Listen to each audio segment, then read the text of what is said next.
It is 5 o'clock. I'll call the meeting to order. Pursuant to MGL 7C 30A 20F, after notifying the chair of a public body, any person may make a video or audio recording of an open session of a meeting of a public body or may transmit the meeting through any medium. Beginning of the meeting, the chair shall inform other attendees of any such recordings. This meeting is being recorded by CTSB, the Town of Great Barrington, and the Berkshire Edge. Any member of the public wishing to speak at the meeting must receive permission of the chair.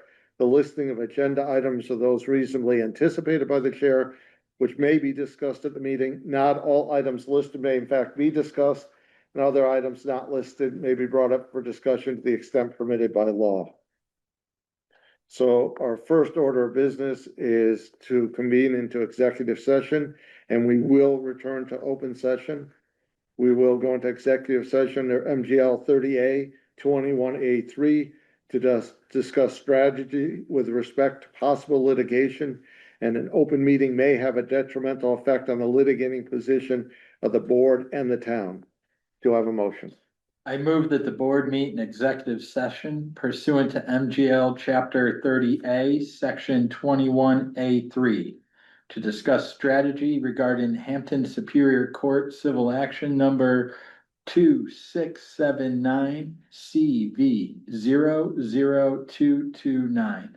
Morales Contractors, Inc., FKA Morales Concrete Services, Inc. versus the Town of Great Barrington. Got a second. Before we vote, there is probably a process question. Eileen? How long do you think it will take? I have no idea this time. Because this is our first one, so I'm not even gonna guess because I'm gonna be wrong. Great. You're welcome. We have a motion and a second. Roll call. Phil. Ben. Aye. Garfield. Aye. Aye. And aye. It's unanimous, and we will go as quickly as we can. Okay, we are back in open session. Select board's announcements and statements, Phil? Nothing back. Ben? Garfield? Yes, I just wanted to say, I was struggling how to say this. I wanted to say that this looks like this is how the system works when it's working. But I had someone come to me, that had some issues where they lived. There was some stuff out in their yard, where they lived that they didn't appreciate from to the town. I told Liz told DPW. 2 days later, it was cleaned up and the woman was very thankful for it. I just wanted to say that thank you, Liz, and thank you for the DPW for doing the work. And it should be how it works. I appreciate when someone comes and asks me something. If I have the answer, I'll try to find it for you. But that's how government works when it's working. So don't be, come up and ask questions if you have. Thank you. Thanks, Garfield. Eric? Nothing at this time. Thank you. Okay, I have nothing, so town managers report. Thank you. It's a little longer today, because we haven't met in a while.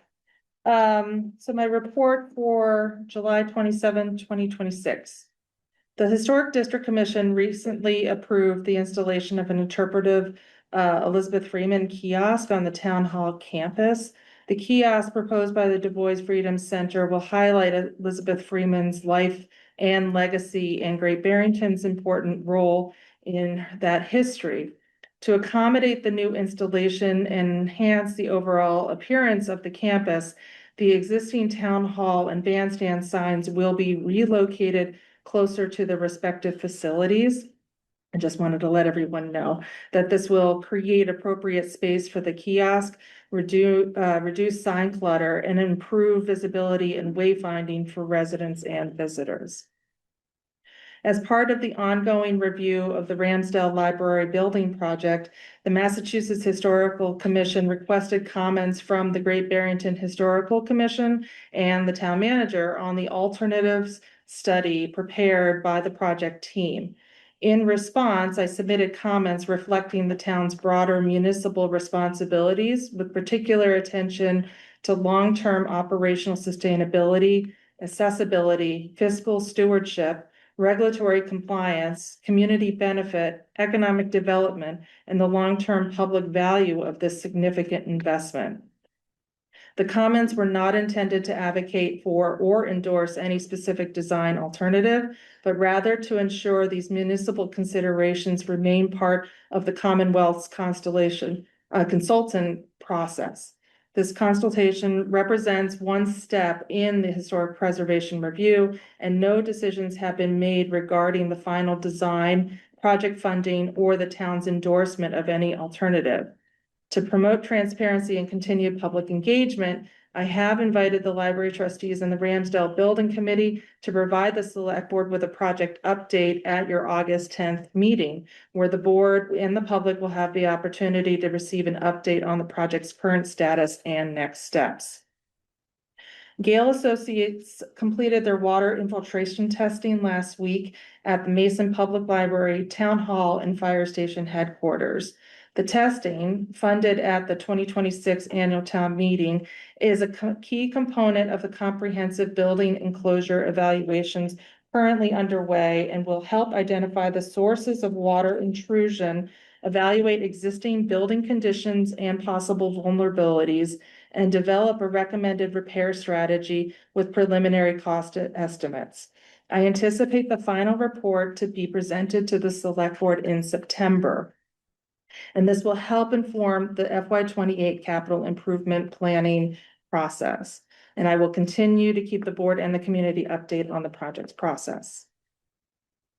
I want to make the board and the public aware of a growing nationwide phishing scam targeting applicants involved in municipal permitting and land use processes. Across the country, scammers have been using personal contact information obtained from publicly available application materials to impersonate municipal staff and send fraudulent invoices requesting payment by wire transfer. Unfortunately, a Great Barrington planning applicant recently fell prey to this scam.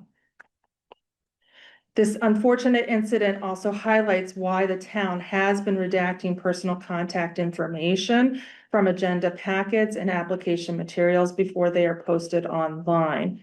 While we remain committed to transparency and public access to government records, we do also have a responsibility to protect residents, applicants, and businesses from becoming targets of cybercrime. While removing unnecessary personal contact information from documents posted on the town's website, we reduce opportunities for bad actors to exploit that information while still providing the public with a meaningful access to the information needed for public participation. We cannot eliminate these threats entirely, but we can ensure the town is not an unintended contributor to them. As part of this effort, we will also be reminding applicants that the town will never request payment by wire transfer or direct payment through an unsolicited email. And we encourage anyone receiving an unexpected invoice or payment request to contact Town Hall before taking any action. Chris Rembold, the town planner / assistant town manager, and I will begin working with the Housatonic Improvement Committee to pursue designation of a cultural district through the Massachusetts Cultural Council. This initiative directly supports the Select Board's economic development strategic priorities by strengthening Housatonic's identity as a cultural destination, fostering partnerships, expanding opportunities, and positioning the town to compete for additional grant funding. The application process with submissions due, with submissions due in February of 27 provides time to develop a thoughtful, collaborative application that reflects Housatonic's unique character and long-term vision. We look forward to engaging with High C, local businesses, artists, cultural organizations, and residents throughout this process. The Select Board will receive a more detailed overview of the Cultural District Program, the application process, and the proposed next steps at your August 10th meeting. So it's gonna be a busy meeting. I have completed the interview process for the town's inaugural community care team for the trust policy and want to thank all of the individuals who expressed an interest in serving. The town received 16 applications for 9 spaces, reflecting the strong commitment of our residents and community partners to supporting this important initiative. Following a thorough review and interview process, I'm now reaching out to the selected candidates to confirm their willingness to serve before any formal announcement and uploading into the committee's webpage, onto the committee's webpage. But I am grateful for the enthusiasm, thoughtful participation shown throughout the recruitment process and look forward to launching the community care team's one-year pilot.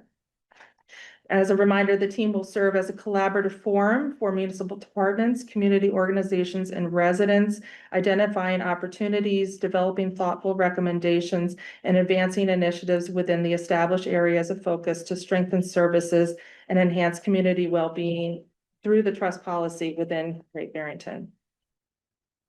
I'm pleased to share that recruitment and staffing efforts continue to move forward across several departments as we strengthen municipal services and invest in the future of this organization.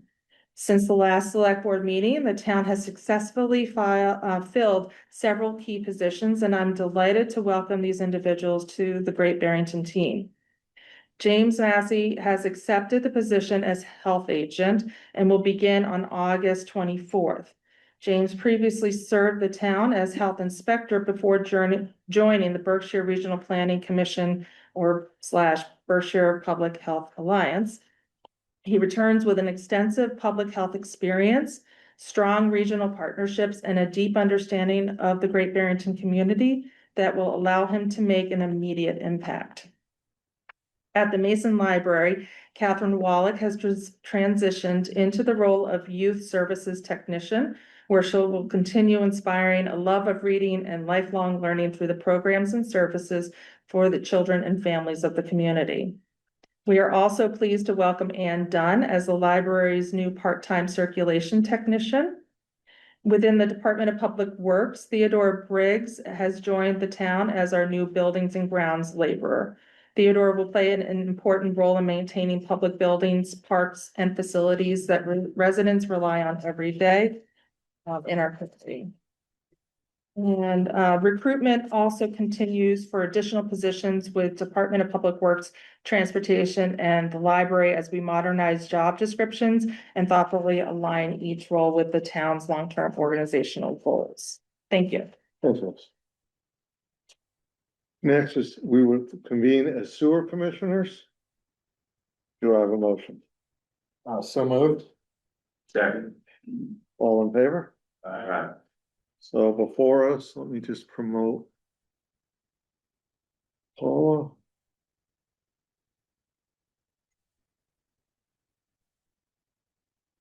Because we have the sewer abatements that were requested, and as usual, there are staff recommendations.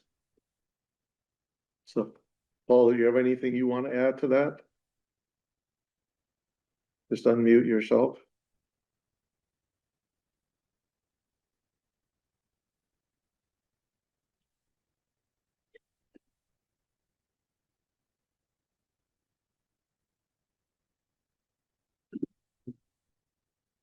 While she's getting unmuted, does the board have any questions? Okay, you do. Okay, so let's wait till she gets muted.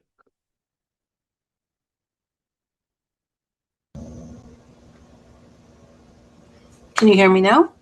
Yes, we can. Oh, okay. I talked to myself the last time, sorry. It's okay.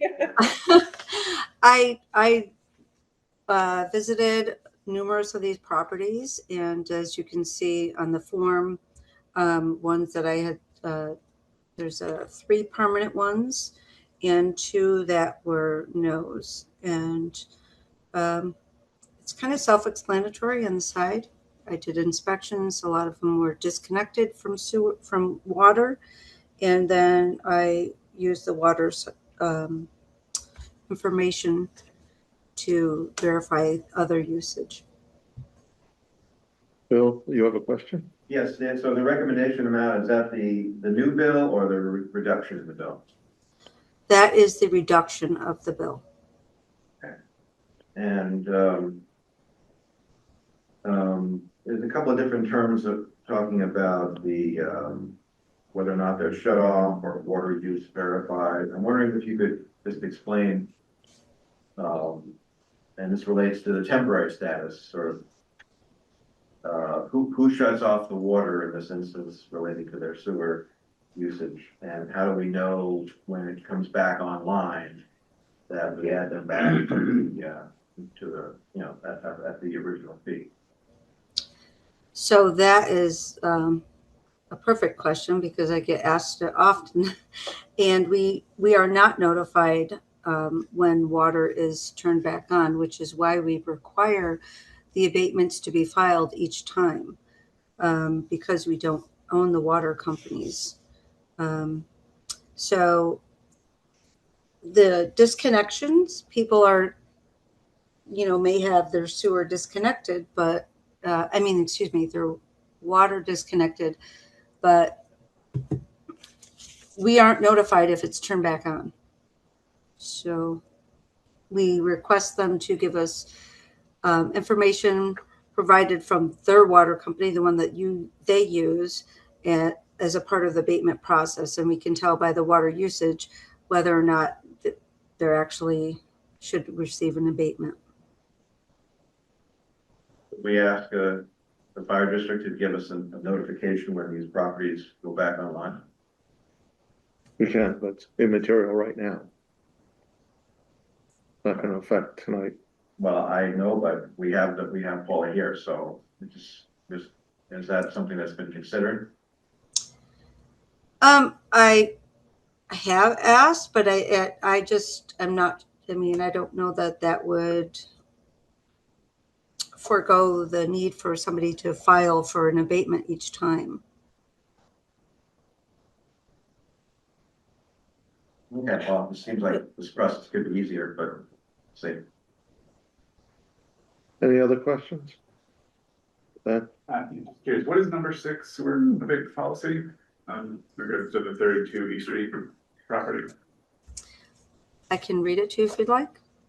please, An equivalent dwelling unit which is unoccupied for the entire billing period is eligible for an abatement of 1/2 of the regular bill. The vacant status of the dwelling must be verifiable by the town and the burden of proof rests with the applicant. The best proof of vacant status is water shelf record, although some applications may require visual inspection by staff of the Department of Public Works. Such inspection should be requested as soon as possible after commencement of such a vacancy. Likewise, should unit resume occupancy during a billing cycle without inspection by the town, no abatement shall be granted for that billing period. And then it goes on, but I believe you're asking because of the East Street property. Yeah. And somebody, you know, they've lived there the whole time. The property was not vacant. The water use was a normal water usage. So that would be the first portion of this. Vacant status of the dwelling verifiable, and they were not vacant. anyone else? Do I have a motion? I make a motion to approve the sewer abatements as Recommend. recommended. Do I have a second? Second. Discussion?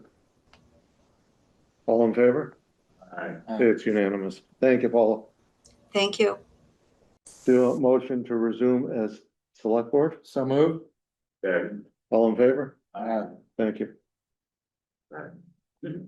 Okay, we have next the minutes.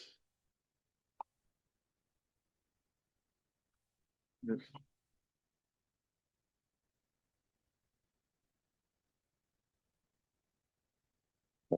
Next, we have the minutes of June 15th and June 16th. So let's do one at a time.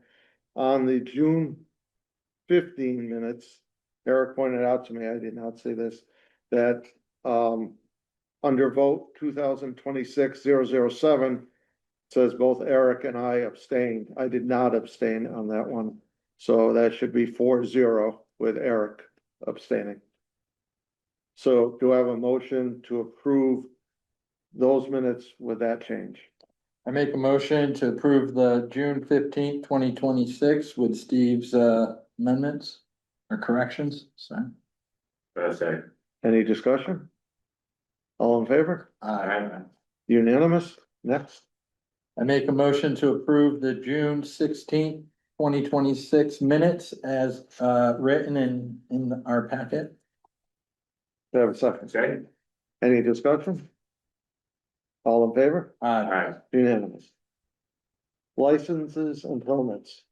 Application for a temporary beer and wine license for the Guthrie Center for a live performance at 2 Van Duzenville Road on Friday, July 31st, from 6 PM to 11 PM.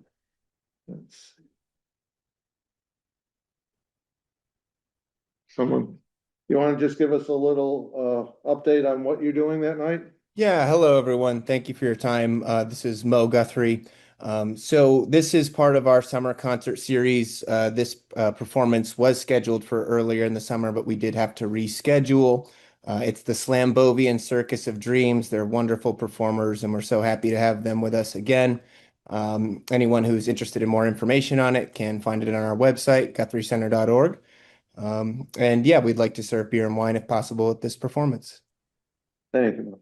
Do I have a motion? I make a motion to approve a temporary beer and wine license for the Guthrie Center for a live performance at 2 Van Duzenville Road, Friday, July 31st, 2026, from 6 PM to 11. Second that. Any discussion or questions? Hearing none, all in favor? Aye. It's unanimous. Good luck to you. Thank you for your time. Thank you.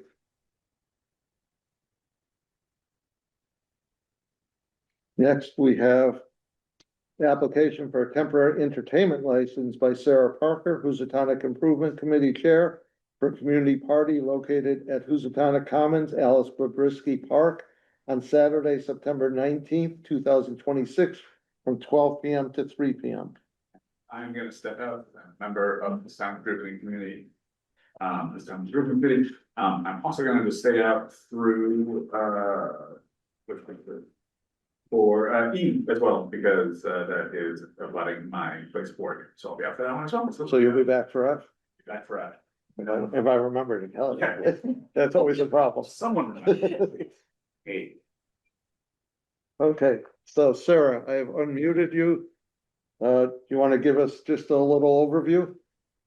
Sure. So on Saturday, September 19th, we, the Housatonic Improvement Committee, are partnering with the nonprofit Sharing Excess, which is the fastest growing hunger relief nonprofit in the US, for a harvest festival that we're hoping to have in the Commons on from 12 to 3 p.m. that Saturday.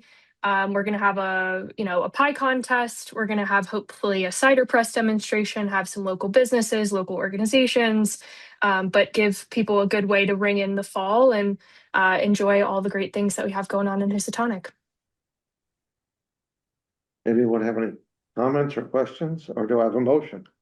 I make a motion to approve a temporary entertainment license for the Housatonic Improvement Committee for a community party located at the Housatonic Commons, Alice Babrisky Park on Saturday, September 19th, 2026, from 12 PM to 3 PM with the fee waived. Do I have a second? Second. Discussion. All in favor? Aye. It's unanimous. Let's go on to the next one. It's a community dinner. Sarah, you want to give a little overview of that one? Yep. So for this one, we're requesting both a Sunday entertainment license and a temporary road closure. On Sunday, August 30th from 5 p.m. The event from 5 p.m. to 7 p.m. Road closure beyond, I believe I requested from 4 p.m. to 7:30 p.m. This is going to be a long table dinner. We'll be blocking off Main Street from Pleasant to Kirk and Housatonic, and we'll be inviting all of the community members and neighbors who live, in the area to come have dinner together. There will be food trucks in the parking lot of the Hoosie Dome, and our inclement weather plan is the Housatonic Community Center with the mats rolled out to protect the floors. But we are really excited to have such a great set of programming coming to our little village. Thank you, sir. Do I have a motion on C, 7C?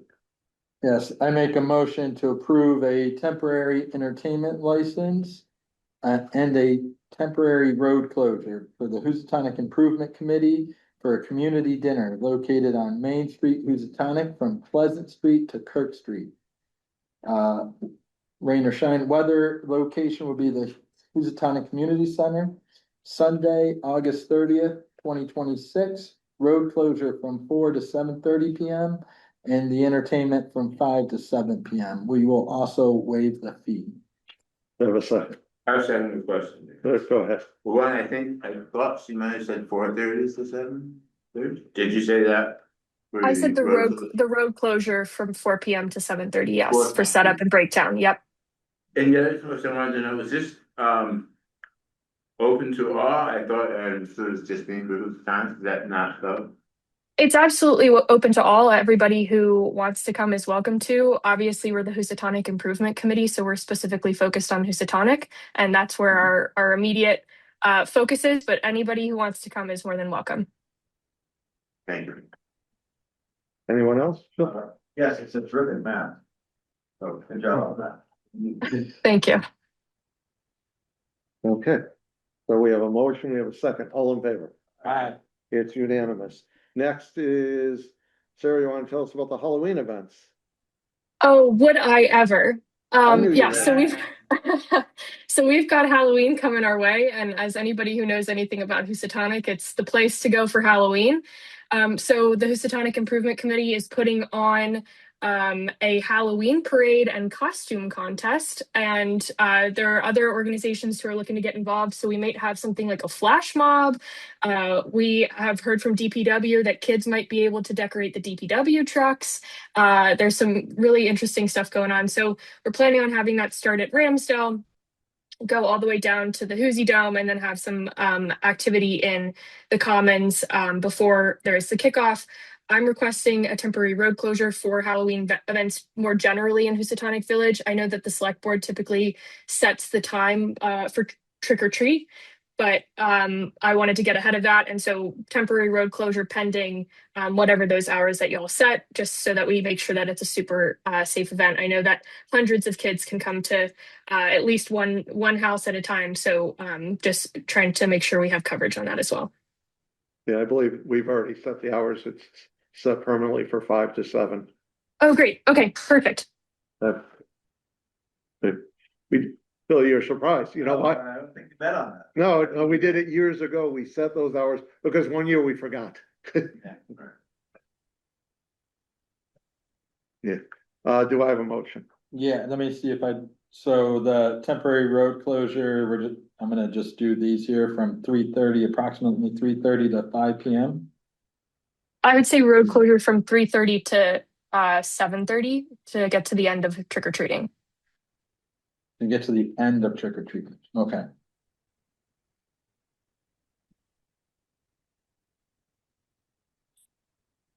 All right, I make a motion, where am I here? Okay, make a motion for the Housatonic Improvement Committee for the use of town property and temporary road closure for Halloween events in Housatonic Village on October 31st, 2026, from 3:30 to 7:30.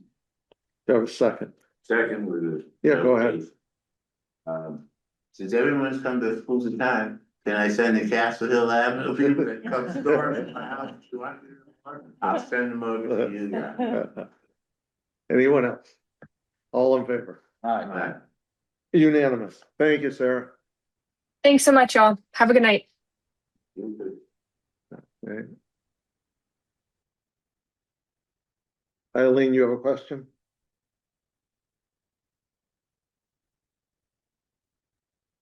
Sorry, no, Yeah. I don't. I Okay, have, you have a comment. no, Oh, your hand's up. That's all I asked. I didn't realize it was. No problem. Okay, Okay, next is an application for a temporary entertainment license by Keegan Pyle of Community Development Corporation, Southern Berkshire, for a community party located in the parking area between the Triplex Cinema and the Barrington House on August 30th, a Sunday, from 2 p.m. to 5 p.m. Is someone here representing that? Oh, come on up. Sit. If you're so inclined, you can sit. I'm here representing the Community Development Corporation. Great. This is second annual community party at the end of the summer. It's a low-key affair in the area between the triplex and the Barrington house. There's some music, food, drinks, nothing alcoholic. There's a dunk tank. We're looking for some public figures willing to participate in the dunk tank. And you'd like to hear that? It's a hot day. He's our representative, I just don't know. Very entertaining. So this must be why Ben decided to recuse. And it's just meant to be fun. Do I have a motion? I make a motion to approve a temporary entertainment license for the Community Development Corporation of Southern Berkshires for a community party located in the parking area between the Triplex Cinema and the Barrington House on Sunday, August 30th, 2026, from 2 p.m. to 5 p.m. Do I have a second? Yeah. Any discussion? All in favor? Aye. Unanimous. Thank you there, Eric. All right, thanks so much. Get in touch with you and. Yeah, do you really want to do it? Yeah. That'd be great. All right, excellent. Yeah, so Those are all the stereotypes about black folks that swim. nothing requires fun. I had to throw that in there. Yeah. Thanks so much. All Thank you. right, thank you, Doctor. Excellent. Okay, next is an application for a temporary beer and wine license by Laura Mars, Board of Library Trustees, co-chair for poetry reading at 231 Main Street, the Mason Library, on Saturday, August 29th, 2026, Saturday, September 26th, 2026, and Saturday, October 24th, 2026, from 4 to 6 p.m. Laura, you're here, I know. The seat's warmed up. Tell us what you're doing. Well, the trustees are requesting these three, one-day beer wine licenses for the Other Words poetry readings. It's a event co-sponsored by the Friends and the trustees. They have been taking place since 2024 on the last Saturday of the month at Mason, 4 to 6. And they have been very well attended. The October 24th date is chosen so we don't interfere with Halloween. That's not the last Saturday of the month, that's the next to last Saturday of the month. Yeah, I mean, we typically get, between 20 and 40 people Pretty good. at each event. It was, it's really nice. So. Do I have a motion? I make a motion to approve a temporary beer and wine license for the Board of Trustees and for poetry readings at 231 Main Street, Mason Library on Saturday, August 29th, 2026, Saturday, September 26th, 2026, and Saturday, October 24th, 2026, from 4 p.m. to 6 p.m. with the fee waived. Do I have a second? I'll say it then. Any questions? All in favor? Aye. It's unanimous. Thank you, Laura. Thank you. Next, I'm going to recuse myself from the next one for one employee of Fairview Hospital. I will stay at the computer though. I have an application for Fairview Hospital for the annual Monster Dash 5K running race and walk on October 24th, 2026, starting at 9:30 a.m. We have anybody present? Yes, you do.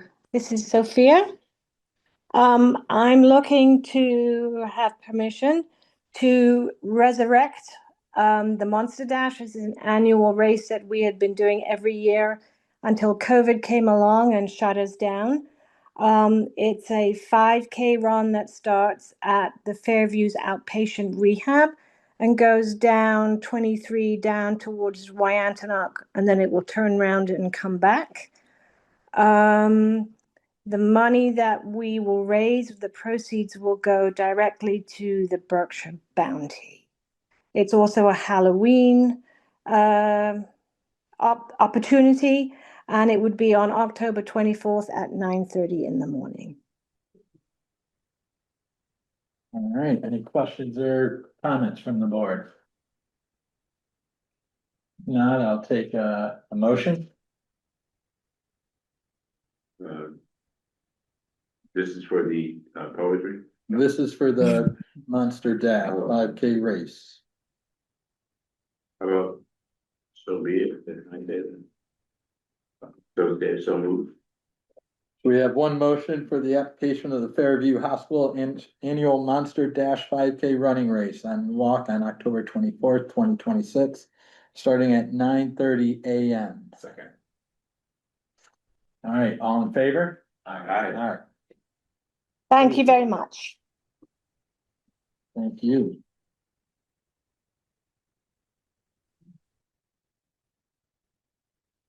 Okay.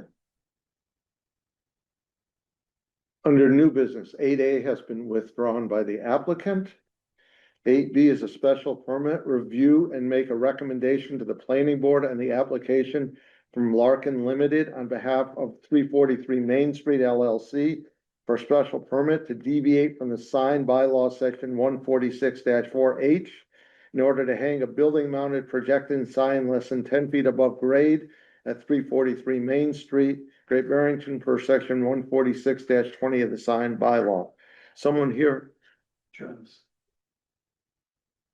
I'm sorry, who is it? Travis? Oh, great. I'm gonna recuse myself. This is for the Southern Berkshire Chamber of Commerce, of which I am a board member. Okay, perfect.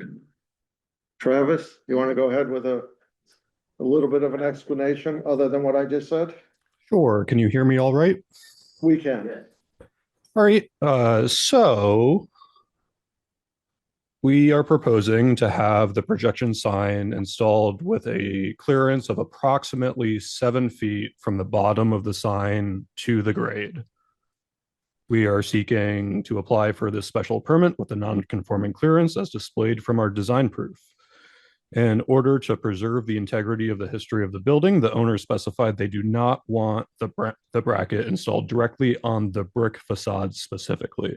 This leaves us with the positions on the gray stone. Elevating the sign higher would prevent visibility from the display lights on the building, and the owner has selected this spot specifically. Directly underneath the sign is a garden patch that extends the full width of the proposed projection bracket and stops short before both doors on either corner of the building. The Southern Berkshire Chamber of Commerce has been struggling with signage for their visitor center.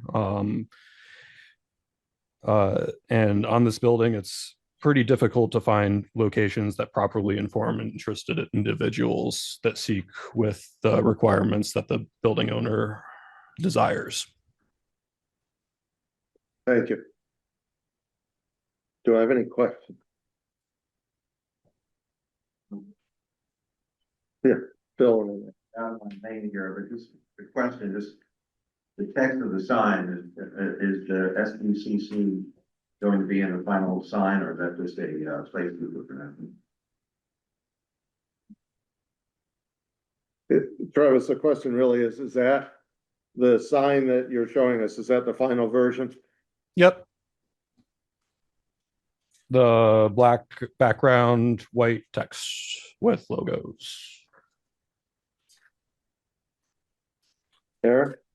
Yeah, I guess, This one. this is a question for Travis or somebody else, but, I'm guessing the clearance is normally 10 feet because they don't want anybody hindering themselves or jumping and smacking the sign. 13 if there's vehicle traffic, so I understand that. I assume that that's basically the intent of that code, if I'm not mistaken. Throwing that out to everybody. Probably Chris's. Yeah. Is there something more behind it than just, trying to keep people from smacking the signs or something like that I'm not thinking of, or? I would say head clearance, vehicle clearance and vandalism. Yeah. I wasn't here when it was written. I can't speak to the intent, but that Okay. seems very reasonable interpretation. Sounds good. I just wasn't sure if there's something missing. So yeah, that makes sense, and I understand the goal there of trying to keep it off the brick and obviously highlighted by it. So I guess when I was first looking at this, I was concerned that there was the bylaw of it coming off the side like that, but it's not the fact that it's coming off the side, it's just the clearance. Yes, So, okay, that makes sense. and that sign matches what many other merchants are doing. It's downtown, it's just the height that is the difference. I mean, it'll fit very well downtown. So what's the height, 7 feet, 7 feet? Approximately 7 feet. I Yeah. believe For it's the like bottom. 7.23, 7.4. But it's over a garden, so it's. Yes, over a sidewalk. there's not, like, ideally, you're not supposed to walk across a garden and a garden area. Makes sense. Do I have a recommendation to the planning board? I make a recommendation to approve the sign from Larkin on behalf of 343 Main Street LLC for a special permit to deviate from the sign bylaw, section 146-4H, in order to hang a building mounted projected sign less than 10 feet above grade at 343 Main Street, Great Barrington, per section 146-20 of the sign bylaw. Do I have a second? Perhaps that was the question. Yeah, go ahead. Will this start from the avalanche of everybody wanting to divert the fire off the, and what are we gonna do with that? If each one is taken on their own merit, I can't tell you whether it will or not. I think this is a unique case because they have limitations put on by the owner. So that they can't mount it on the brick. And it is over a garden, so not sure there's many other properties that have those two limitations or positive. I think it's a great sign, I think it's a great idea, I think it'll look great. Trust in the SBCC, but not my role. Any other questions or comments? All those in favor? Aye. Aye. Carol, did you vote aye? I see that. Okay, perfect. It's 4-0. Thank you very much, Travis. Thank you. Chris, update on the Old Maids process, finding from survey and charrette, and a request for endorsement of plans to remove the dilapidated dam to increase safety and improve water quality.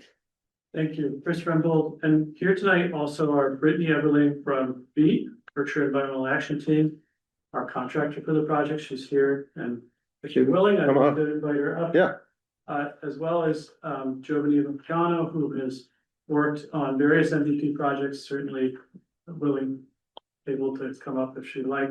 And I'm hoping Andrew Madden, representative from Mass Wildlife, is online. Steve, if you'd like to recognize him. Yep. So we're here tonight. You have in your packet a brief overview of the community outreach to date regarding the Old Maid Park. Just as a brief review, our intention with this grant was to do community engagement through a variety of forums in a variety of places, to learn how people use Old Maids, what they value about the park, and also what should be changed, what improvements are needed based on what residents see, and how the park could be improved to make it, to ensure it's more resilient to climate change and continues to provide a recreational resource to the village in the future. So that was the basic objective of this project. As you also know from previous discussions and from the town's presentation to the Community Preservation Committee for a CPA grant and to town meeting, Mass Wildlife is kind of a partner in this project with us in a way, because they have separate funding, federal funding, in hand, that can be used to restore the river flow, remove the unsafe dam, if that is in fact what this community process reveals to be a preferred alternative. So tonight we're here to present to you that is in fact what we've heard, that restoring river flow is preferred. And that's based on, and Brittany can fill us in a little bit more, that's based on a variety of factors, including protecting the natural habitat, improving the water quality, and ensuring that it's a safe place to continue to swim. The final design of what this looks like is not set, but we're at a design point where Mass Wildlife is seeking, the town's endorsement that yes, this is the direction we want to move forward, because they're at a point where they need to start to get under contract with designers and engineers to move forward with their funding. So an update, a point of decision, that's sort of where we are tonight. And I don't know, Brittany, if you want to share anything with us, and Andrew is also online as well. Chris, is it possible to share my screen if I'm tuned in? I'm not sure what my name is on here. If it's Pete, yes, that is the one. Did you promote Berkshire Environmental Panelists? Great.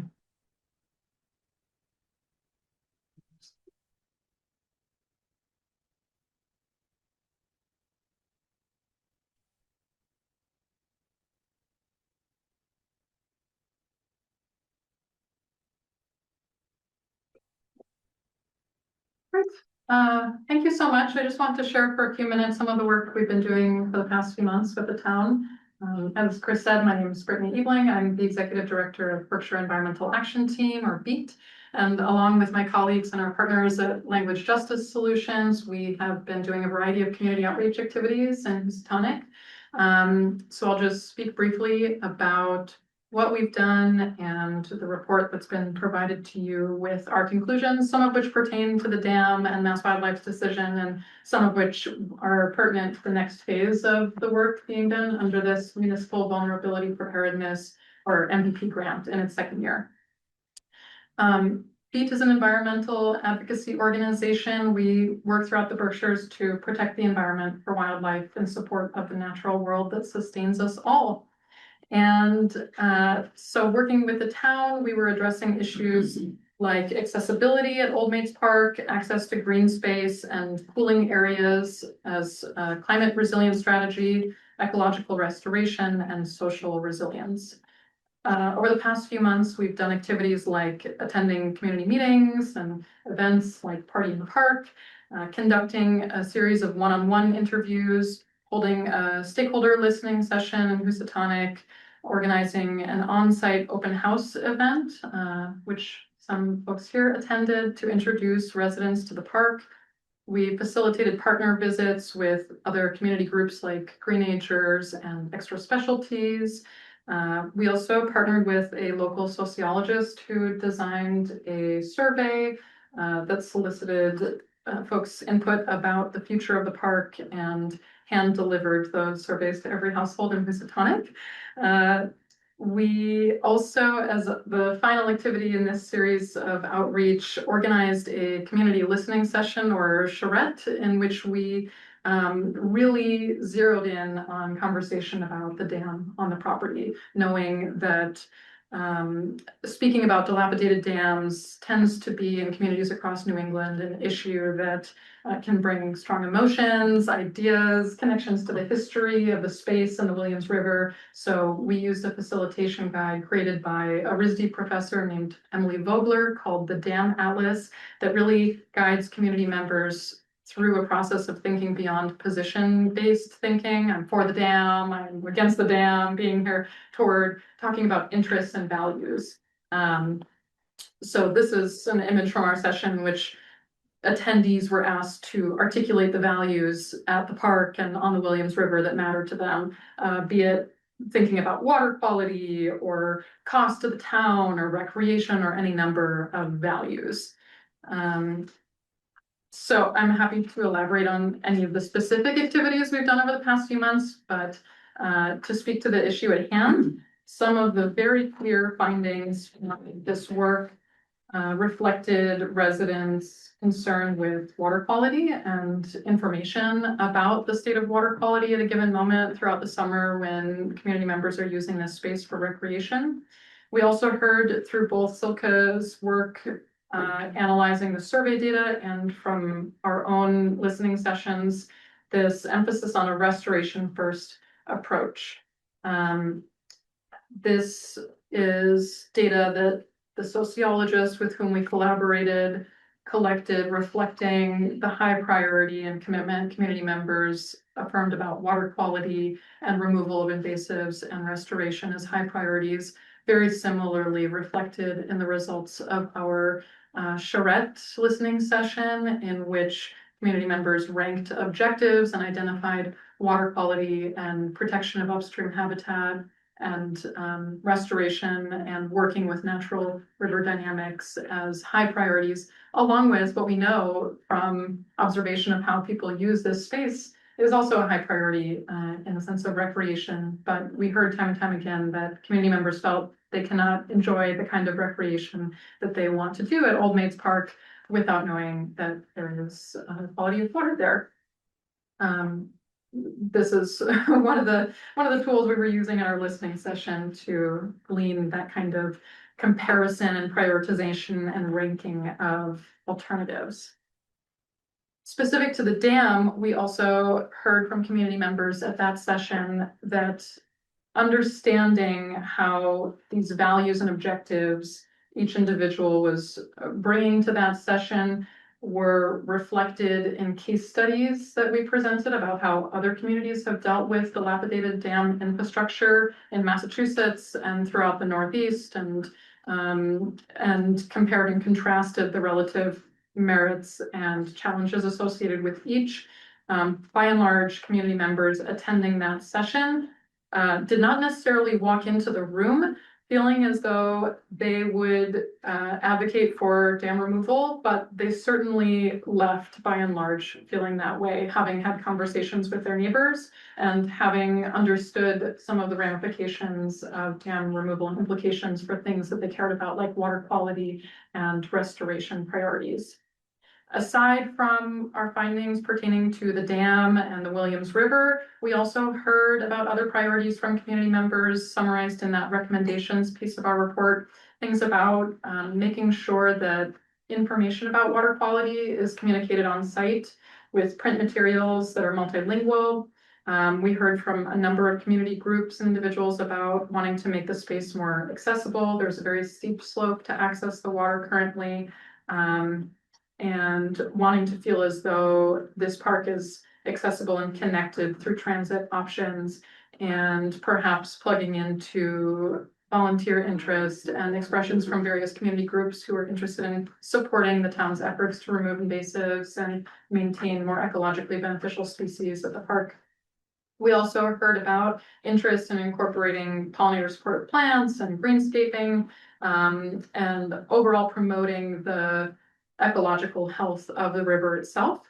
We also asked community members about the feeling that they wish to have when they visit this park, and many respondents to the survey and community groups, including the young people with whom we partnered and the folks we visited the park with from extra specialties, expressed this feeling of solitude, calm, and a desire for nooks within the park, which I think that the landscape architects with whom the town works will have ideas about how to maintain that feeling people expressed enjoying when they visit. Other ideas and suggestions that were repeated throughout these outreach activities included the idea of taking advantage of the fact that the town owns the space that is currently overrun with invasives, but is town-owned land on the other side of the river. Perhaps introducing some simple amenities, and perhaps, should the town elect to work with Mass Wildlife and remove the dam, consider other ways to maintain recreation offerings at the site, for example, through kayak or paddling launching spaces. So our recommendation, based on our perception from community outreach work, is for the town to feel as though the pulse that we have observed on the community desire in Housatonic is to see this dangerous dam removed while uplifting these other values and objectives that will make this green space more usable to community members in the future. We have also heard that the town is going to be meeting with the landscape designers to think about how some of these other priorities can be incorporated into next steps. And as Chris said, it sounds as though there's a lot of room for deciding exactly the shape that will take. And we also hope that the town will continue to do as it has done and make meaningful efforts to maintain outreach with community members in Houstonic. As what has become obvious to us during this process is the fact that there are enormous social bonds and real strength in this community that has a lot of input and desire to see this space better utilized. So I am reachable at this email address and I'm happy to answer any questions. As is Andrew, I see from Mass Wildlife here, to tell you about the actual dam removal, should that be the conversation. Go ahead, Phil. An easy question, is there anyone advocating for keeping the ban? Is there any argument in that favor of that? So not every single community member in Houstonic attended our session that was Right. doing a deep dive focused on this, but 0 people who actually went through the guided facilitation. I'm sure that there are people, yes, who responded to the survey and what they wrote was repair the dam, don't remove the dam. But every community member who attended the deeper dive conversation left understanding the financial implications to the town, left understanding the ecological impact that dams have on river ecosystems. So I can say there are people who express that, of course, and there will be in every community. Right. And those who had the opportunity to have a deeper conversation about it left unilaterally without feeling that that was the best option.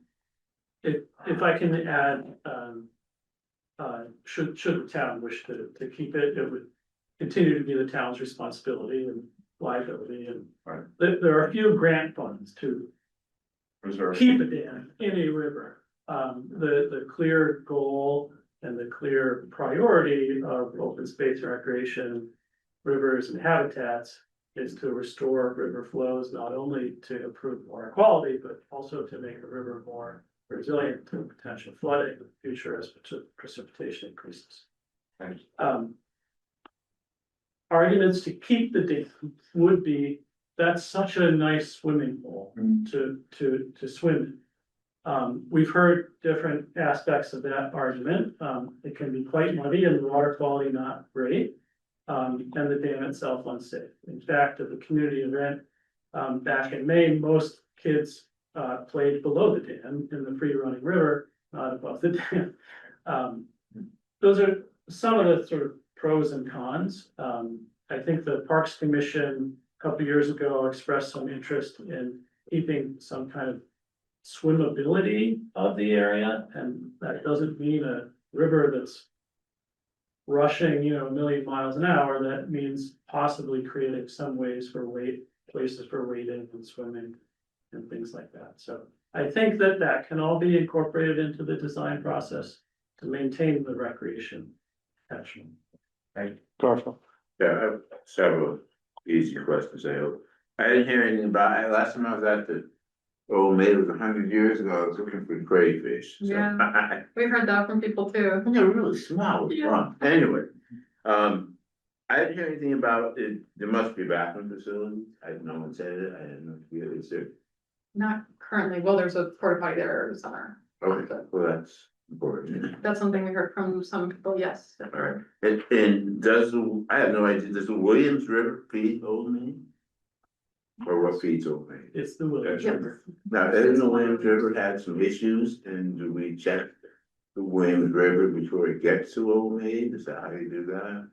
It is, the health department does do water quality testing at that park, as well as at Lake Mansfield and other places in town during the summer. Okay.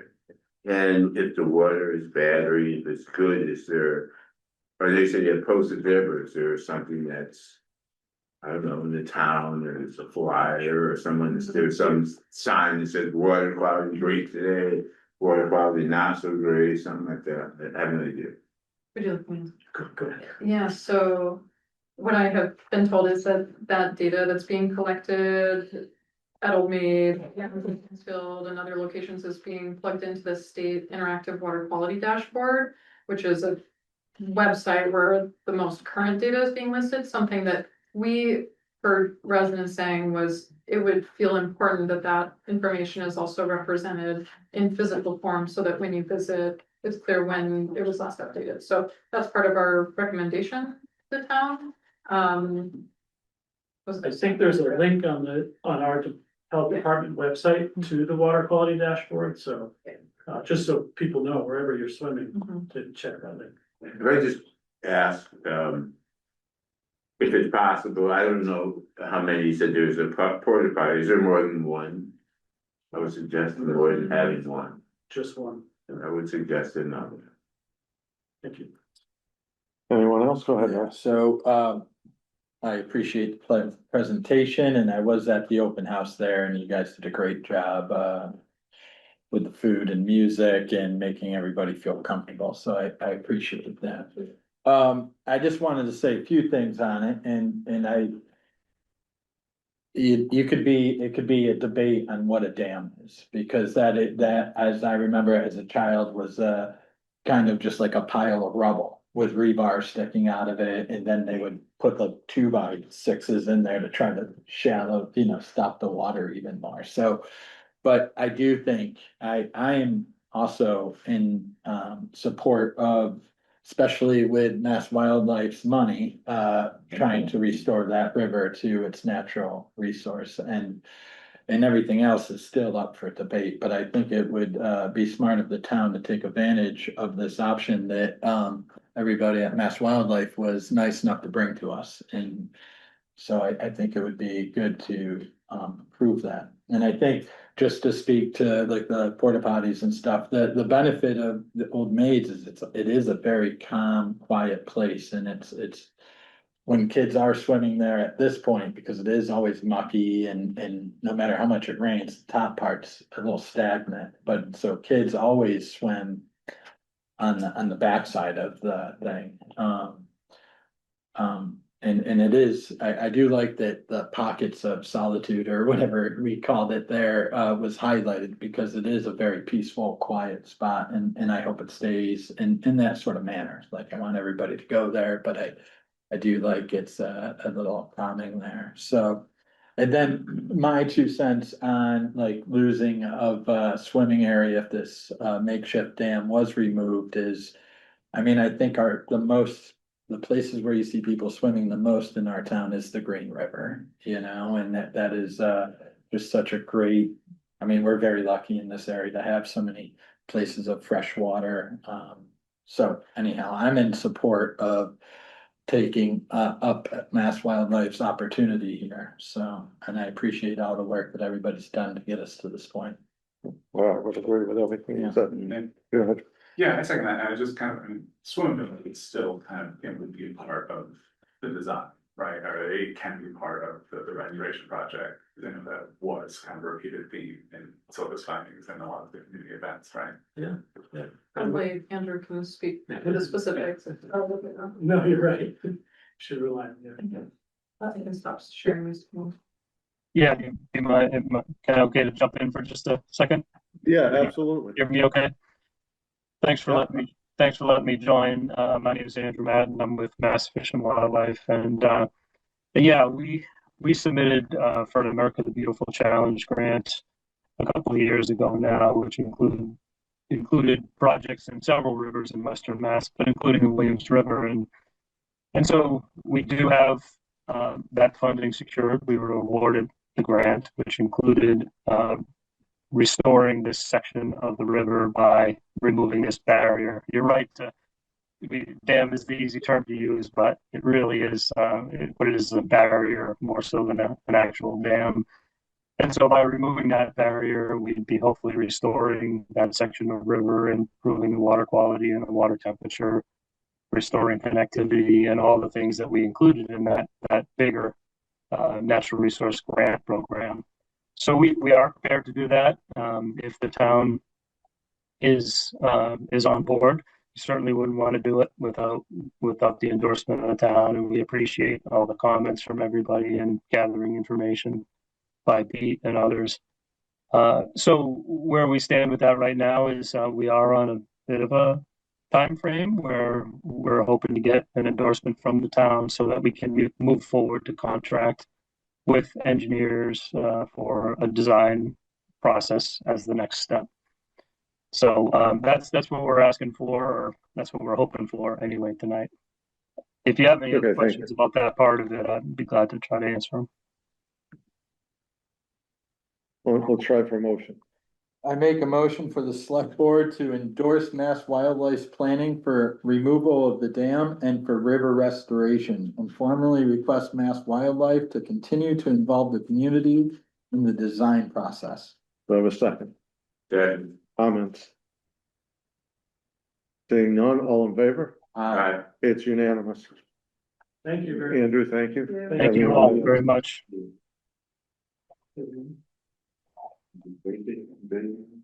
I'm to check for it, nothing Next is review and discussion of properties currently in and being prepared to be in tax title and our foreclosure proceedings with attorney Iris Lay and tax collector Alicia Doolin.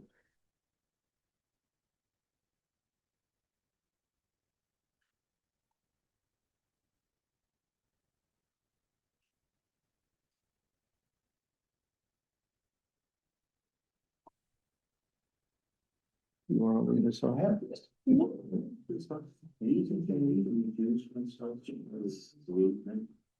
With the what? Remember I spoke to you that. The name of the movements here. That's the.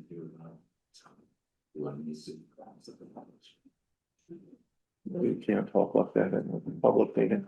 Hey, everybody. No, you can't. Yeah, hello. Hi.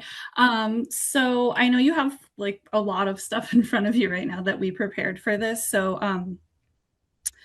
you have the list of 27 properties that we currently have in tax title, and then you also have a separate list of the ones that I will be getting ready to place in tax title coming up in August. And then you also have an update from our tax title attorney, Iris Leahy, on the files that she has been working on in foreclosure, as well as not yet in foreclosure, but working to get some of those collected for us. So I don't know if you would like an update from her first, and how in depth do you want her to go? We're here to listen, so yes, we would like an update. Okay. Okay, thank you. Hi, I'm Iris Leahy. I represent the town of Great Barrington in their tax title foreclosure matters. I'm not the general town counsel. I think KP Law assists you all with that. I've been working for Great Barrington for a long time. I enjoy it, and I'm surprised we haven't met each other yet, but the file review that I did basically says a quick snapshot on where the file's at in my office and some suggestions. What we tried to do before it gets into the land court to foreclose on a property is to try and work with the property owners to get the balance paid either in partial payments over a reasonable amount of time, or if they want to pay it in full. The interest rate on tax titles is very high, and it's not a great way to borrow money, is what we generally say. So once it gets to my office, the first step I usually take is to send out a letter. And that letter is to the property owner or anyone who has a legal interest in the property, such as a mortgagee or any party who could potentially lose their right of redemption. That's the right to pay the tax lien. So anyways, I will send an initial letter. If I don't get a response, I'll send a second letter. I usually call that like a pre-filing letter. If I don't get a response from that, I would contact Alicia, and we would discuss whether it makes sense for the town to move forward to file a petition to foreclose in the land court. The land court's located in Boston, and the hearings are through Zoom, so we don't travel there anymore, which is a good savings for the town. But once it's in the land court, what's supposed to happen is they're supposed to send out notices to anyone who has an interest in the property. As I discussed earlier, that can include people that have liens on the property or property owners. After that, those parties should have 60 days to respond to the court. If they don't include themselves and respond to the court, I would again talk to Alicia, give her an update, and ask whether the city would like to move forward to ask the court to enter final judgment, which would give title to the town of the property. If a party does answer the court, then there are hearings required. Procedurally, there's at least 2.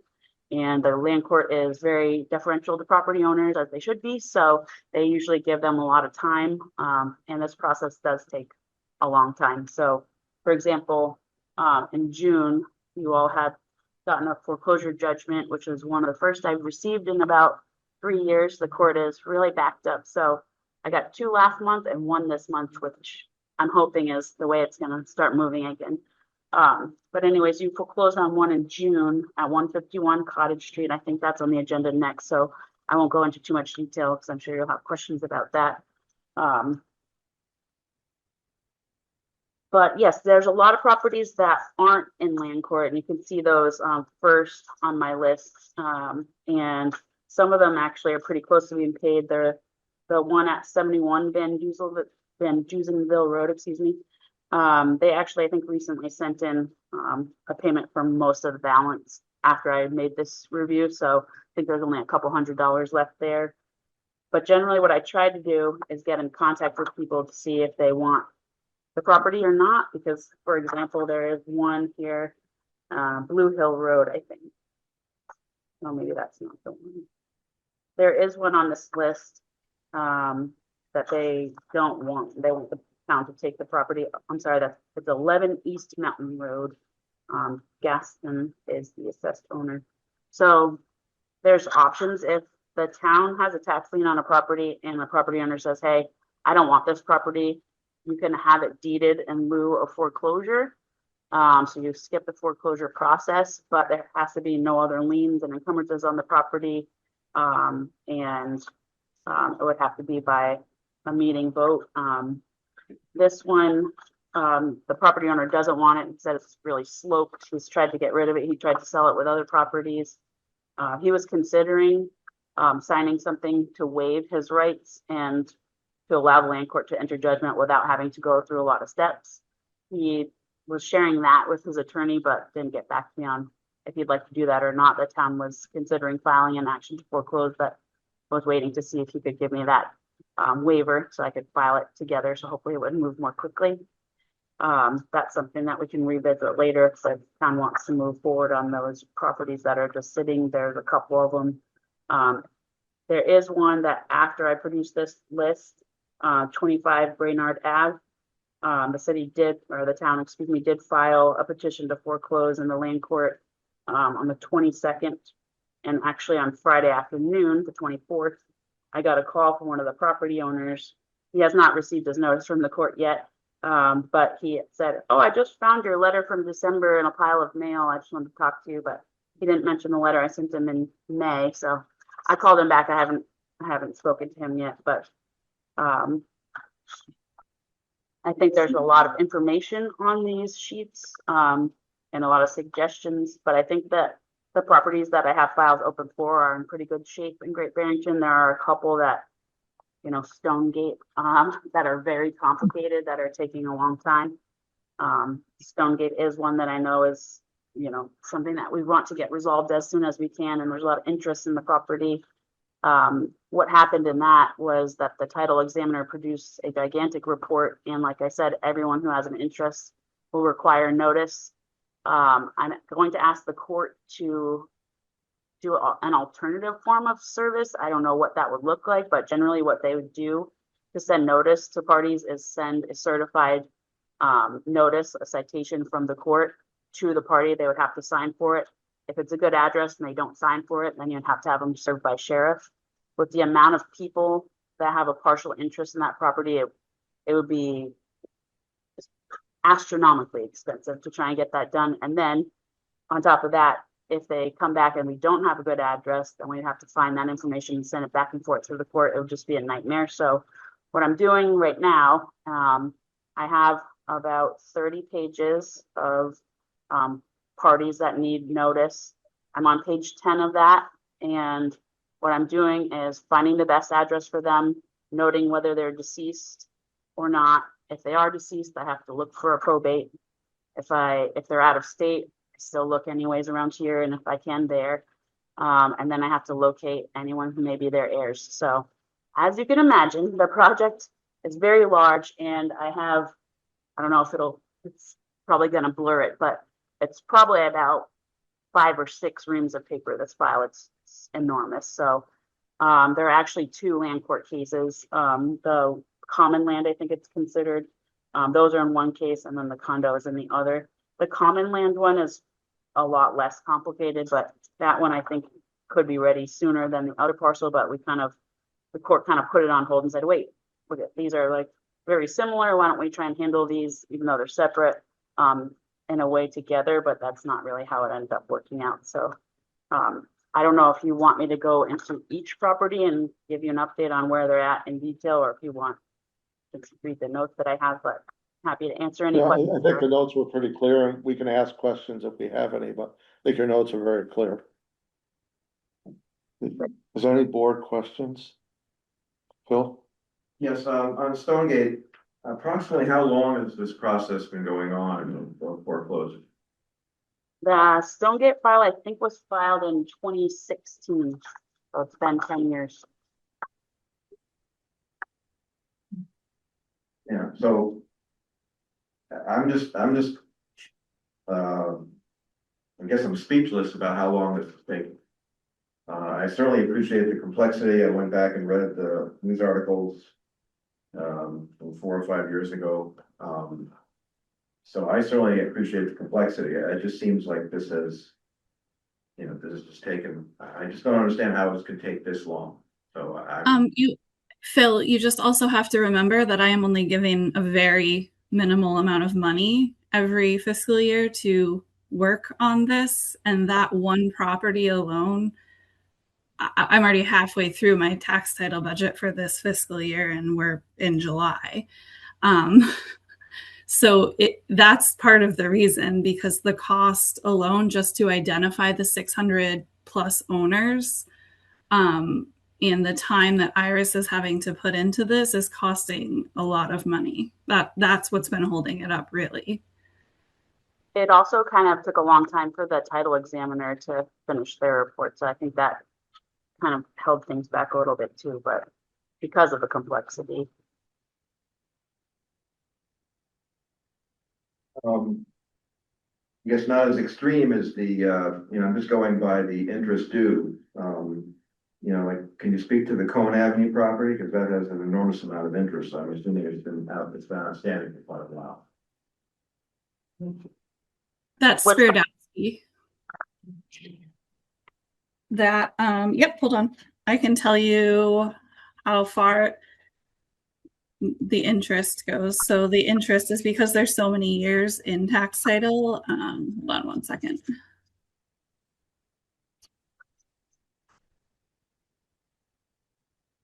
Well, again, I'm not looking to understand the interest calculation. I'm assuming it's been outstanding for quite a while, I guess. Is there a similar complexity to that property that has sort of kept it going for quite a while? That one is complex. I need to do a letter of diligence search, and there's a number of parties I think that are deceased. So I have to have them published as well. My notes here, I wish I had a little more detail. I'm gonna pop up and grab the file really quickly. Well, I don't want to hold this up tonight, but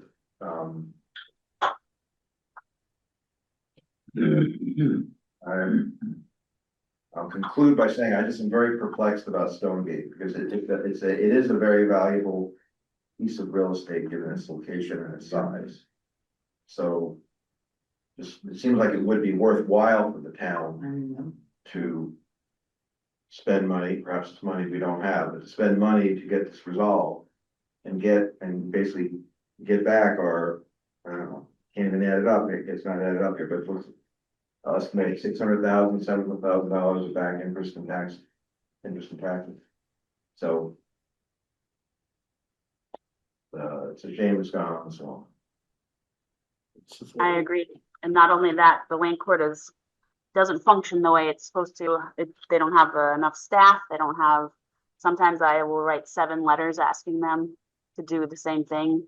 Every 6 months, I might send them a letter asking them to do it, and they just don't. That holds up a lot of cases. This one, the Spiridowski one, it looked like we were working to get a payment plan in place. There was a payment plan at one point that was breached. Then a few years later, we worked to get another payment plan. I don't think that one was ever signed. Eventually, it got filed in the land court, and the court has never issued citations on it. What they generally used to do is they would look at a case and see if they had any questions. If it required diligent search, they would send you a checklist. And you would respond to that checklist with the information. Now they don't look at the files. So I've asked them to look at this file several times over the last couple of years, because procedurally that's how it used to work. I guess it doesn't now. So I've started to dig as much as I can into the diligent search work. But right now I have to find 1, 2, 3, 4, 5, 6, 7 or 8 people, their addresses, whether they're living or not, whether they have probates, whether they have heirs if they're deceased. I mean, it all takes time, and it is expensive because it's detailed work. Some of these are abandoned properties, on like 151 Cottage as well, so that, I mean, that's bad from we have a housing crisis here, as we all know, and having these properties sit abandoned for years on end is not helping anyone.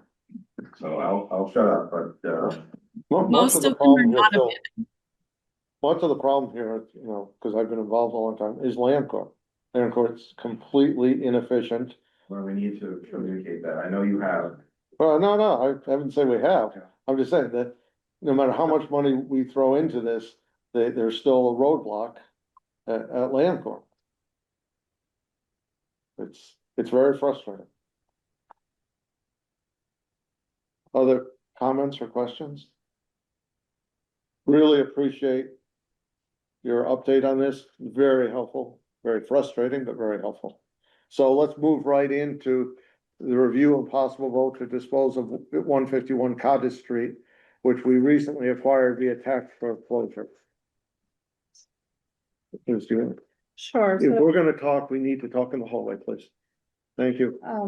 So I did provide you a outline for disposition of a tax foreclosure property.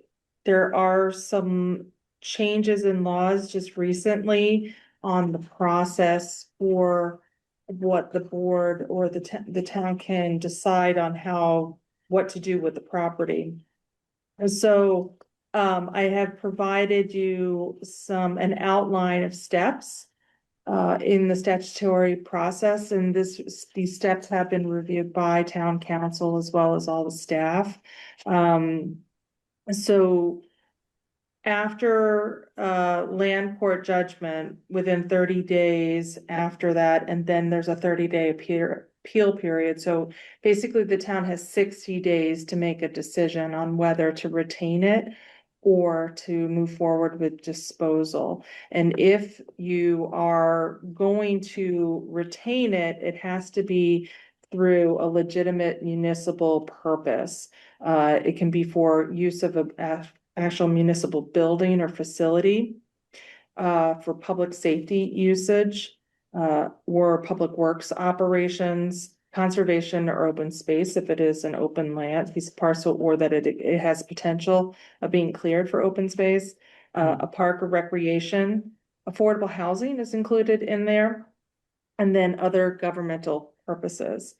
Once you make the decision as to whether or not you want to retain or dispose, then it's the choose your path, like story direction. You have to go one way or the other, and you actually have to move forward through the whole process. You can't go back and change your mind, actually. So there are timeframes within each of the steps, whichever decision that you decide to go.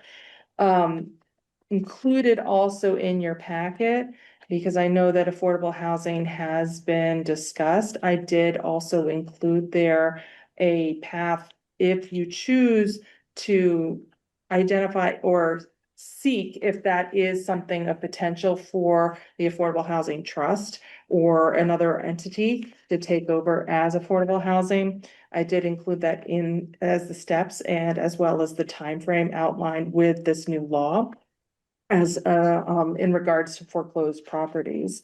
So we will have to evaluate zoning compliance, environmental constraints, wetlands, all of that kind of stuff within a certain set date.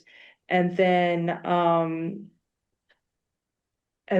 we have to either, then the select board can consider several implementation options, including retaining the property for future housing, conveying the property over to affordable housing trust, issuing an RFP for qualified affordable housing developers, entering into a long-term ground lease with retaining municipal ownership over the land. So basically you would split it up. The land would remain under the town, but the actual structure would then be owned by a separate entity.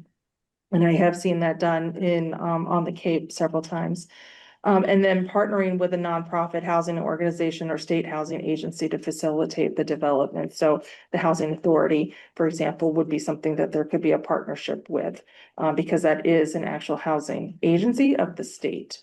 So, so there are, again, steps that you need to follow in order to do that. And we have limited time because the filing occurred, I believe, on the 12th of June or 16th of June.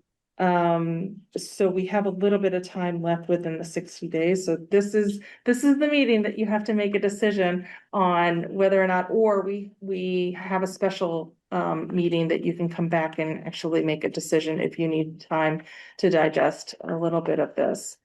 But I do have Alicia and Iris on. Fine, and Chris is here as well. So you have staff resources available for you. So I'd like to see us make a decision tonight. I personally think we should dispose of the property. I think we should put it for sale and get rid of the property. I think that's the cleanest way of doing it. Yeah, I guess my 2 cents similar.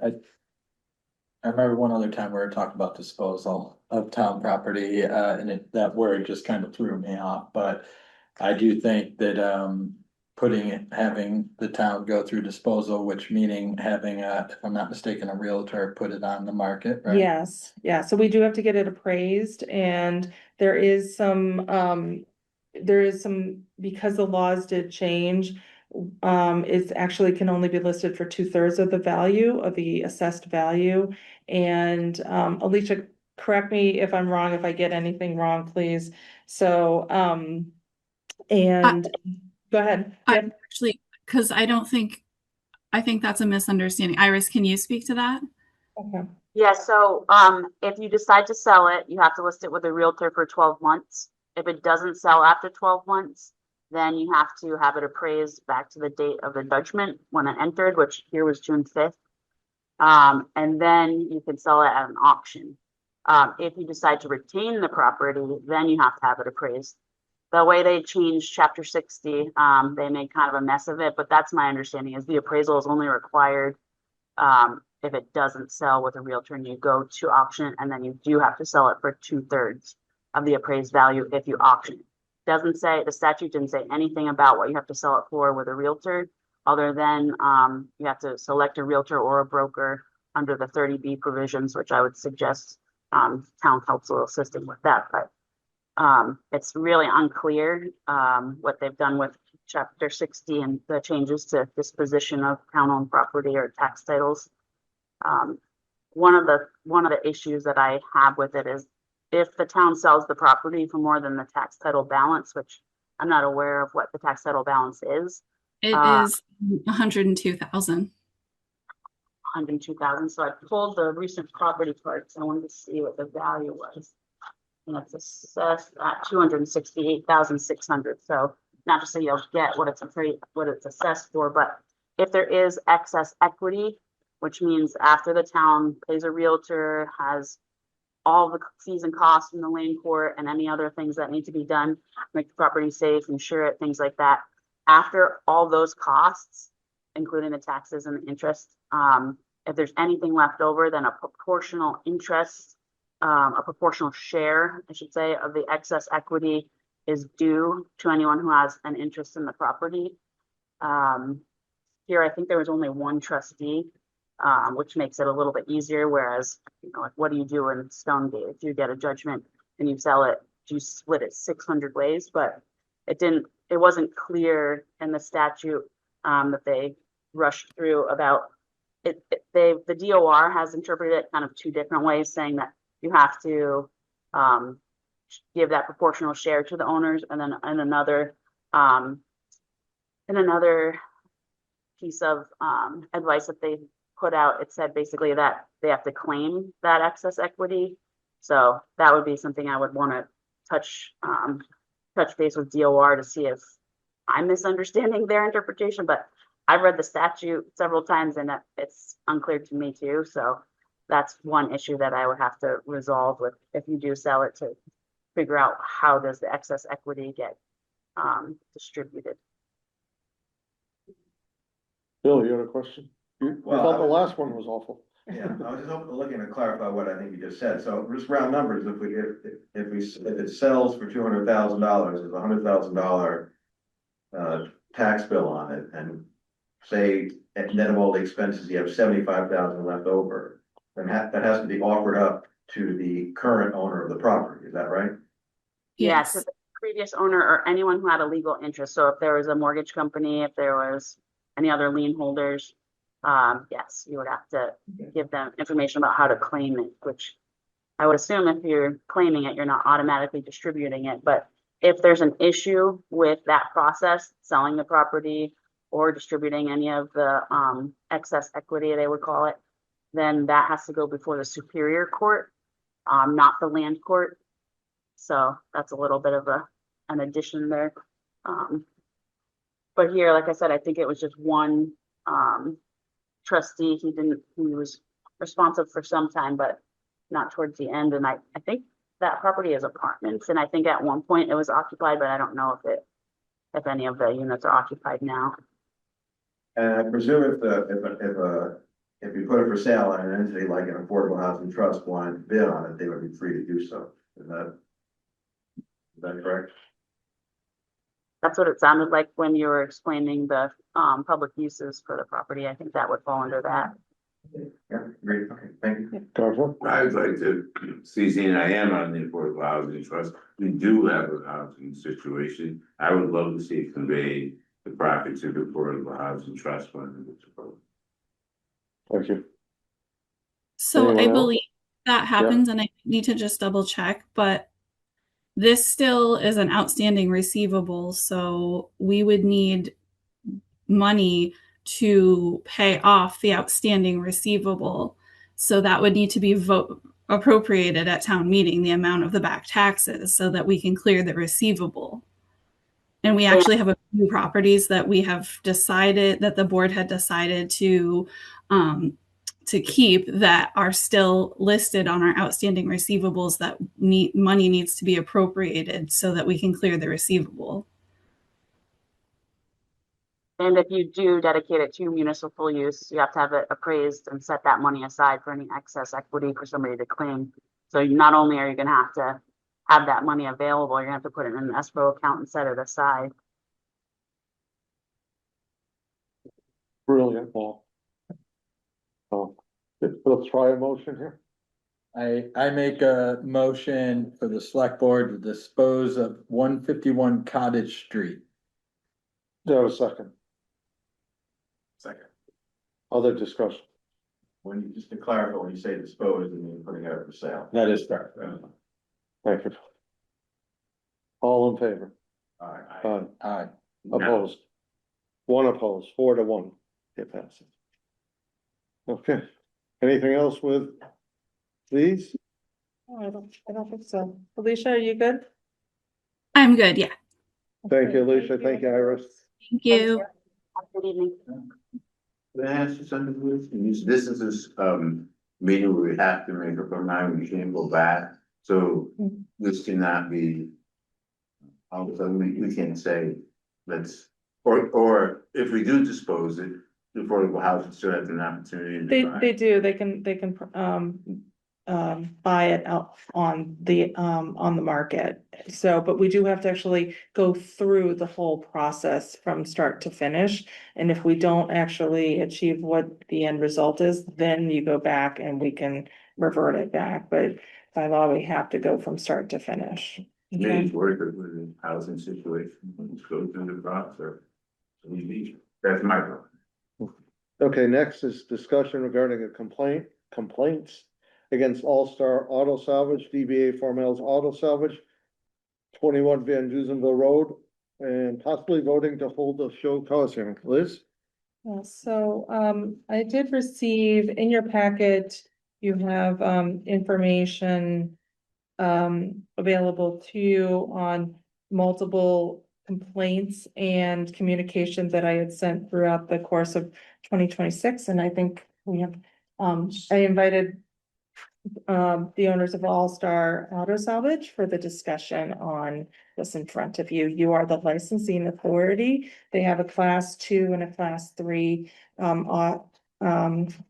license, which is to sell used vehicles and then also salvaged parts of in a junk dealer type of license for vehicles. So they do have a special permit. The special permit was amended. There was originally issued in 1982 and then amended in 1984. It was renewed in 1984.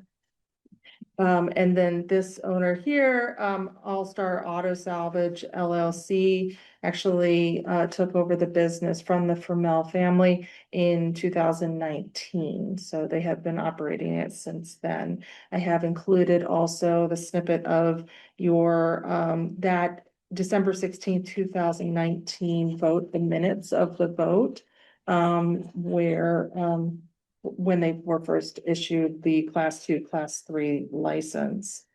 Okay, so there's complaints that have been provided over the course of since January, at least since I've been here. I know there have been complaints in the past, but starting in January 5th, when I issued my first compliance notification, it was regarding outside of the licensed hours. It was on Saturdays beyond 12 o'clock, which that is issued on the license and that is renewed every year.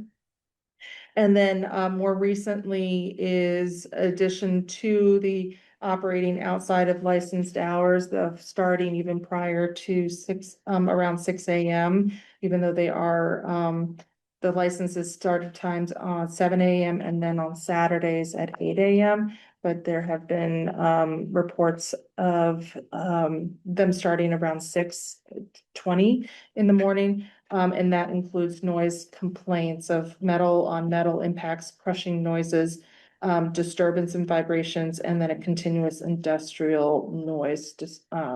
So that is what we're here to discuss with the business owner today. Do you want to go ahead and? Yeah, sure. So about the Saturday situation, the first that was resolved.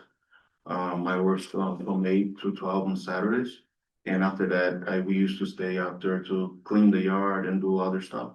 But I took care of that. We don't no longer do any noise, any machines after 12 p.m. As of when was this resolved? In January, when I first got the letter. I spoke to, I'm sorry. Natalie? Yeah, Yes. over the phone or by email, I'm not remember, but, and I took care of that. The metal to metal situation, when we sell aluminum rims, the way we used to load was they come in the big, dump container. We used to just drop the rims with the machine. Now we found a different way to load them by hand now in the box shop. So that took care of the big noise. On the working the last report the last letter I got from 6:22, starting work at 6:22 a.m. It's took care of it. It's because my machine was down a couple of days. My machine operator thought it was helping us, and he started a little early. But that event only happened on that day, on the 17th. I had also issues. We got last year, by mid last year, we got a crusher. A new crusher is a baler actually that makes a lot of cars. And one of our neighbor came to me and we complained about the noise. It was making a lot of noise. I did went after it. I put an extra muffler. I changed the fan clutch, and I guess it took care of that problem also.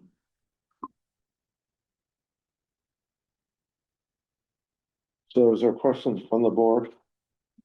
Because I think what we're hearing from the neighbors is different than we're hearing from the owner. And I only spoke with one neighbor about the machine. noise. No one else came to me to discuss anything. We've heard from 4 neighbors. So what time does folks show up to start working at your place? A little before 7, I asked them to be ready at 7, so say like 6:50, 6:45 maybe. And then what time does all the heavy equipment get turned on and? Well, so on this machine, the baler, that's what we call it. When I was talking to my neighbor, I told them that I would try to do my best to start between 9 and 4 p.m. to help out. After I took care of the noise that was actually louder, then I started at 7:30 before 7:30 to 4:30. And I got a few more. What do we think the decimal levels are on that? Well, on that baler? Yeah, this is the thing. I even bought it with me. I bought on Amazon a decibel reader. I haven't used yet because I got it Saturday morning. I'm gonna be measuring and trying at least to see if I can get a number.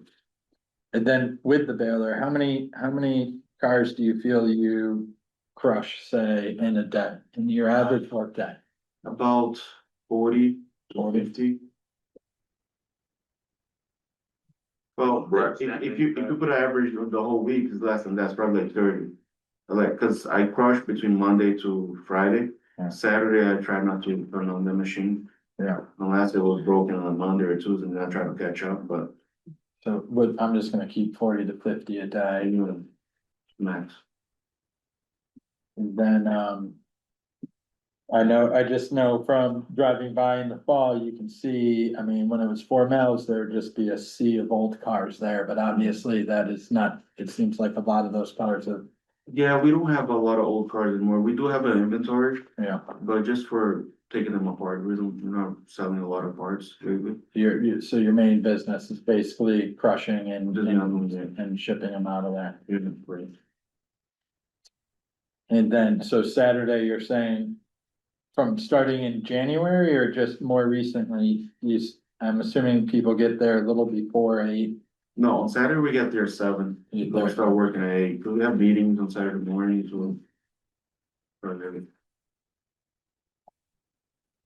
So we do have, in this packet, we do have several complaints of just hearing like backup, alarms and all that stuff going on before 7, so. Yeah, maybe trucks that goes on the road. Yeah. They leave maybe a little before 7. Yeah. I don't know. Which, if that's a big issue for me to put my trucks on the road before 7, yeah, I can wait a little bit. Are they preloaded or are you loading? No, they're empty. Yeah. Cause they pick, the trucks that's in my yard, they pick up cars and bring it to me. Yeah. And sometimes, trucks that take material out of the yard, sometimes they pull in around 6:30-ish. Maybe sometimes outside the gate is closed, but I can't really control, I tell them my hours, but I can't really control them to be there before that, I mean, after that.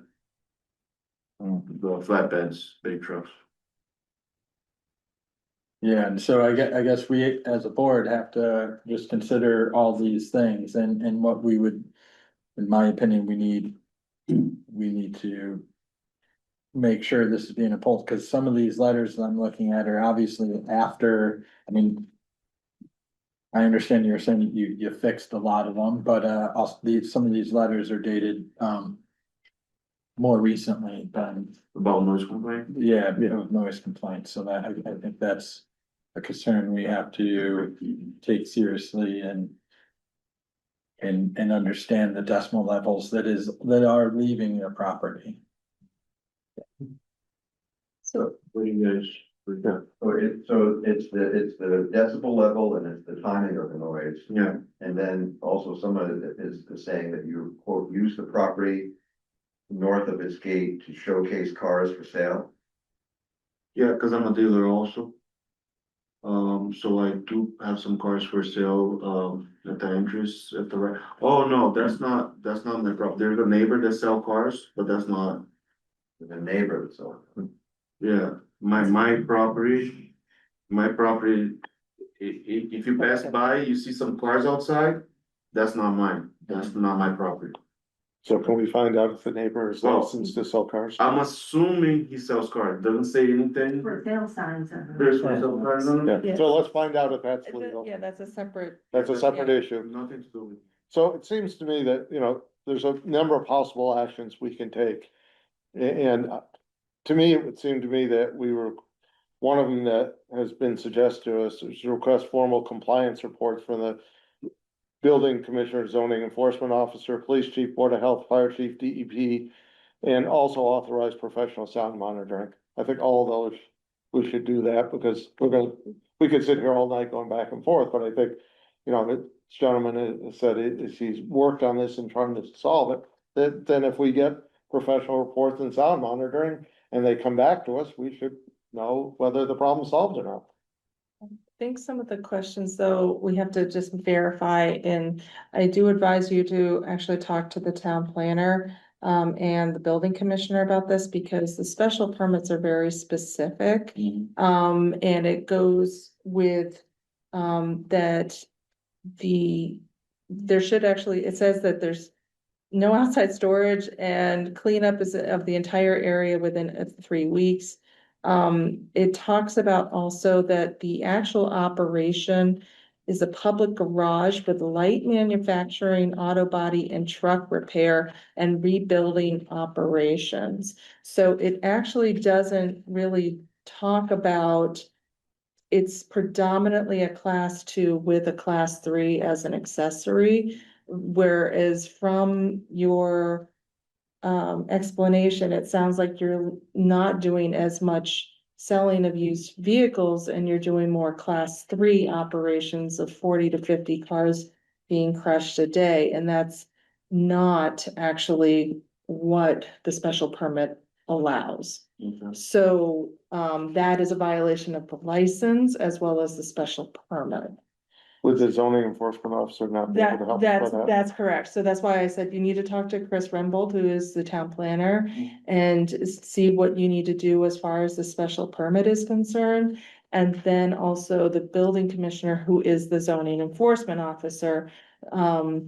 He can also guide you into what you need to do to stay in compliance while you're working on getting, if you decide to go and get an amend of your special permit. Okay. Okay. So, I still think that we should get compliance reports from those people and some sound monitoring, so we have a baseline. And Chris will work with, I'm sure, the zoning enforcement officer to try to get this straightened out. I'm not ready to close it now, that's for sure. I think we're getting two sides. I don't think we want to close you down, but we want it to be in compliance. Yeah. We're not gonna try to put you out of business, but we want you to follow the. Do you want to try to make a motion on it? Yeah, Michelle and then Trevor. Yeah. You could just go with Michelle. Yeah, you can pull it forward if you don't. You want me to help? Yeah. I need it because I'm actually shaking right now. Okay, you have your 3 minutes, Michelle. Well, he was given a lot of time, and at least the town can do is listen to me. My name is Michelle LeBear. I live at 70 Division Street.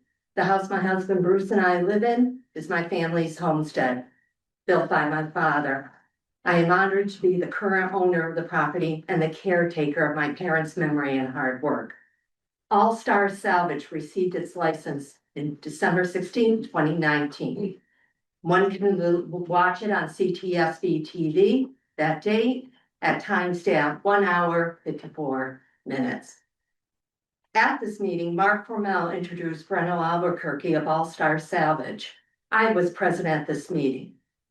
At the meeting, Mr. Formel stated that he's, quote, been assured that the new owners are going to run it much as I have, keeping in mind that was a mom and pop operation. The then select board member, Ed Abrams, asked, would the business be a similar business? And quote, you're not opening a used car lot. Mark Formel responded, same exact business. Then select board member Lee Davis asked if there will be an expansion of the business. Mr. Albuquerque replied, "We'll try to keep it the same." He continued, as he, meaning Mark Formell, has been doing for so long. "For us, it's good enough." I then spoke about the Formell family being in our neighborhood and that there really hadn't been any issues with the business. It wasn't the prettiest business, but there hadn't been any issue. I then stated, quote, "I just hope the new owner conducts business as well as the Formells have." To which Mr. Albuquerque replied, "Our main goal is to keep the same as he," meaning the Formells, "has been doing for so many years. We are very honored to take on the legacy. Our goal is to maintain the same." But there is no honor here. All one needs to do is drive down Van Duzenville Road to see that Mr. Albuquerque's statements have proven to be untrue. Since the new ownership of 6+ years ago, the All-Star salvage business has made living at our home unbearable. Shortly after the new owners took over, traffic by very large vehicles to and from Formell's increased. Noise increased. Crushing of cars sometimes all day, and banging and clanging for hours. And as a matter of fact, I have a recording of it. And as a matter of fact, on the way here, I was following one of the very large trucks to the intersection of Route 41, and I took a photo of that truck. Next door, there are cars pouring onto the nearby property with for sale signs. A used car lot that wasn't supposed to happen is there. Backup beepers are constant from early morning to early evening and sometimes beyond. Back in November 2020, a neighbor communicated with me, quote, "I'm hearing constant noise from Formells now pretty much from first thing in the morning until after dark. My husband Bruce and I get up at 4 a.m. in the morning simply to enjoy a little peace and quiet before the trucks start pulling into All-Star Salvage and what we call the beeper serenade begins. We can't enjoy our own home." I had reached out to the previous town manager about All-Star Salvage. As a matter of fact, the previous town manager lived on the backside of Formells on North Plain Road. Even he said the noise from Formells was very loud. He later moved into a neighborhood where this would never happen. The new business exceeded its hours almost from the start. I had back and forth with Mr. Albuquerque by text throughout the year. Things culminated Thanksgiving Day 2020 when the business was full on operating. I went up to the business and walked into the then only building. At least a dozen workers were working and dashed out of the building upon my arrival. The owners came out. I explained this isn't going to happen again. On a holiday, I was promised that the business would be respectful of the neighborhood. It has not been. Again, this business is misrepresented. Trying to be a good neighbor, I dealt directly with Mr. Albuquerque, not calling the police. Unfortunately, by doing so, many of my complaints were on record. But now my complaints will go directly to the chief of police and the town manager for the public record. With the previous town manager, multiple public records requests were filed, but my complaints and public records requests were brushed off. There has even been a major fire, October 2022 at Formells. That too was brushed aside.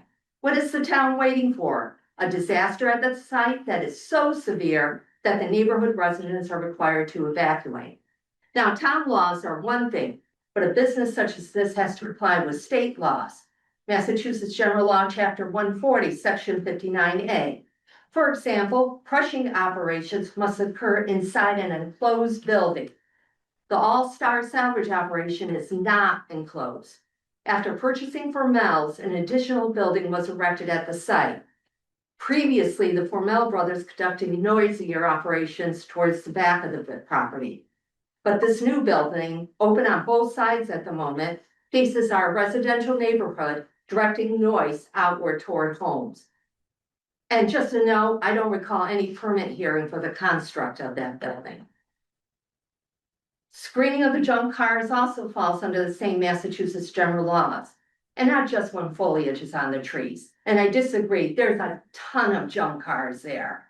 And during the winter, there is no screening from the road at all. yet nothing is done. And what is worse, what about possible contamination? An aquifer runs from that site down through several properties across Division Street to the Williams River we were just talking about. Is anyone, local or state, making sure contaminants are not entering our water sources? Researching this, I was surprised to see that auto salvage yards at the Cape have long been an issue. I quote from the Cape Cod Commission, every place of our aquifer is valuable and needs to be protected. We recognize junkyards are potentially high-risk land activity over a drinking water supply. What is Great Barrington doing to protect its residents? Why is an auto salvage yard allowed in a residential area to begin with? I don't know. Additionally, Mass DEP in a finding they had regarding a auto salvage yard stated, these facilities need to operate in compliance with environmental laws and standards and leave the era of the junkyard in the history books and not in our neighborhoods. And also, Massachusetts governor, when she was AG, there was a finding against another auto salvage yard. And within, she wrote, quote, companies that emit pollutants must be careful and abide by all laws put in place to protect the public and our environment. These dangerous substances endanger public health and have detrimental effects on our precious natural environment. Up to this point, the town of Great Barrington has failed the Van Dusenville neighborhood by granting licenses and permits, then walking away. Residents shouldn't be required to act as the enforcers of these licenses and permits you grant. This past week, All Star has been fairly quiet. This has happened before. A complaint is made, a few days of quiet, then the noisy activity returns with vengeance. And keep in mind, there are industrial sites right here in Great Barrington as well. Would All Star Salvage be allowed to conduct their business in Great Barrington in those industrial areas as they do in my neighborhood? And if not, why not? So now here we are, 6+ years after All Star Salvage was granted a license. My husband and I have tried over the years to put up with this business, but All Star Salvage time is up. We are prepared to take this to the next level and file a complaint with the state, and then involve the legal system if necessary. We've done it before, and I guess we will need to do it again. However, it is sad that in Great Barrington, due to the lack of town enforcement and monitoring, town residents need to go to these lengths just to protect their homes. But we feel we have no choice. Thank you. Thank you, Michelle. Gonna go online and then Trevor. Okay, we'll go back and forth. James Garzone. James Garzone, 84 North Plain Road. It just goes to what we continuously lack in this town is enforcement. You know, I think we just said, or we just realized that they are in violation of some type of permit and they should go and probably request one. That is not the right answer. They're already in violation of their permit and they should be reprimanded and enforced to adhere to their permits. You know, this quality of life issue is a problem that our residents shouldn't have to bear. The town should be enforcing the permits, not only to All Stars Salvage, but to our developers, just in general. We just continuously lack enforcement. And I continue to ask that we should be more active and responsive and proactive, not having these citizens and our town citizens have to deal with this for 6 years. There's no reason for this. So I ask, the answer is not for them to file a permit so they can be in conformity. They're non-conforming. They should be enforced to make sure that they adhere to the rules. Thank you. Thank you. Trevor, go ahead. Thank you. Trevor Forbes, 325 North Plain Road, and I agree with both the last two speakers. We've lived in this area for 16 years, and we've certainly noticed that over the last 6 years, there's been a huge increase in the number of very heavy trucks that have been thundering past our property. They shape the property, doing whatever damage it's going to do, but clearly it does a lot of damage to the road.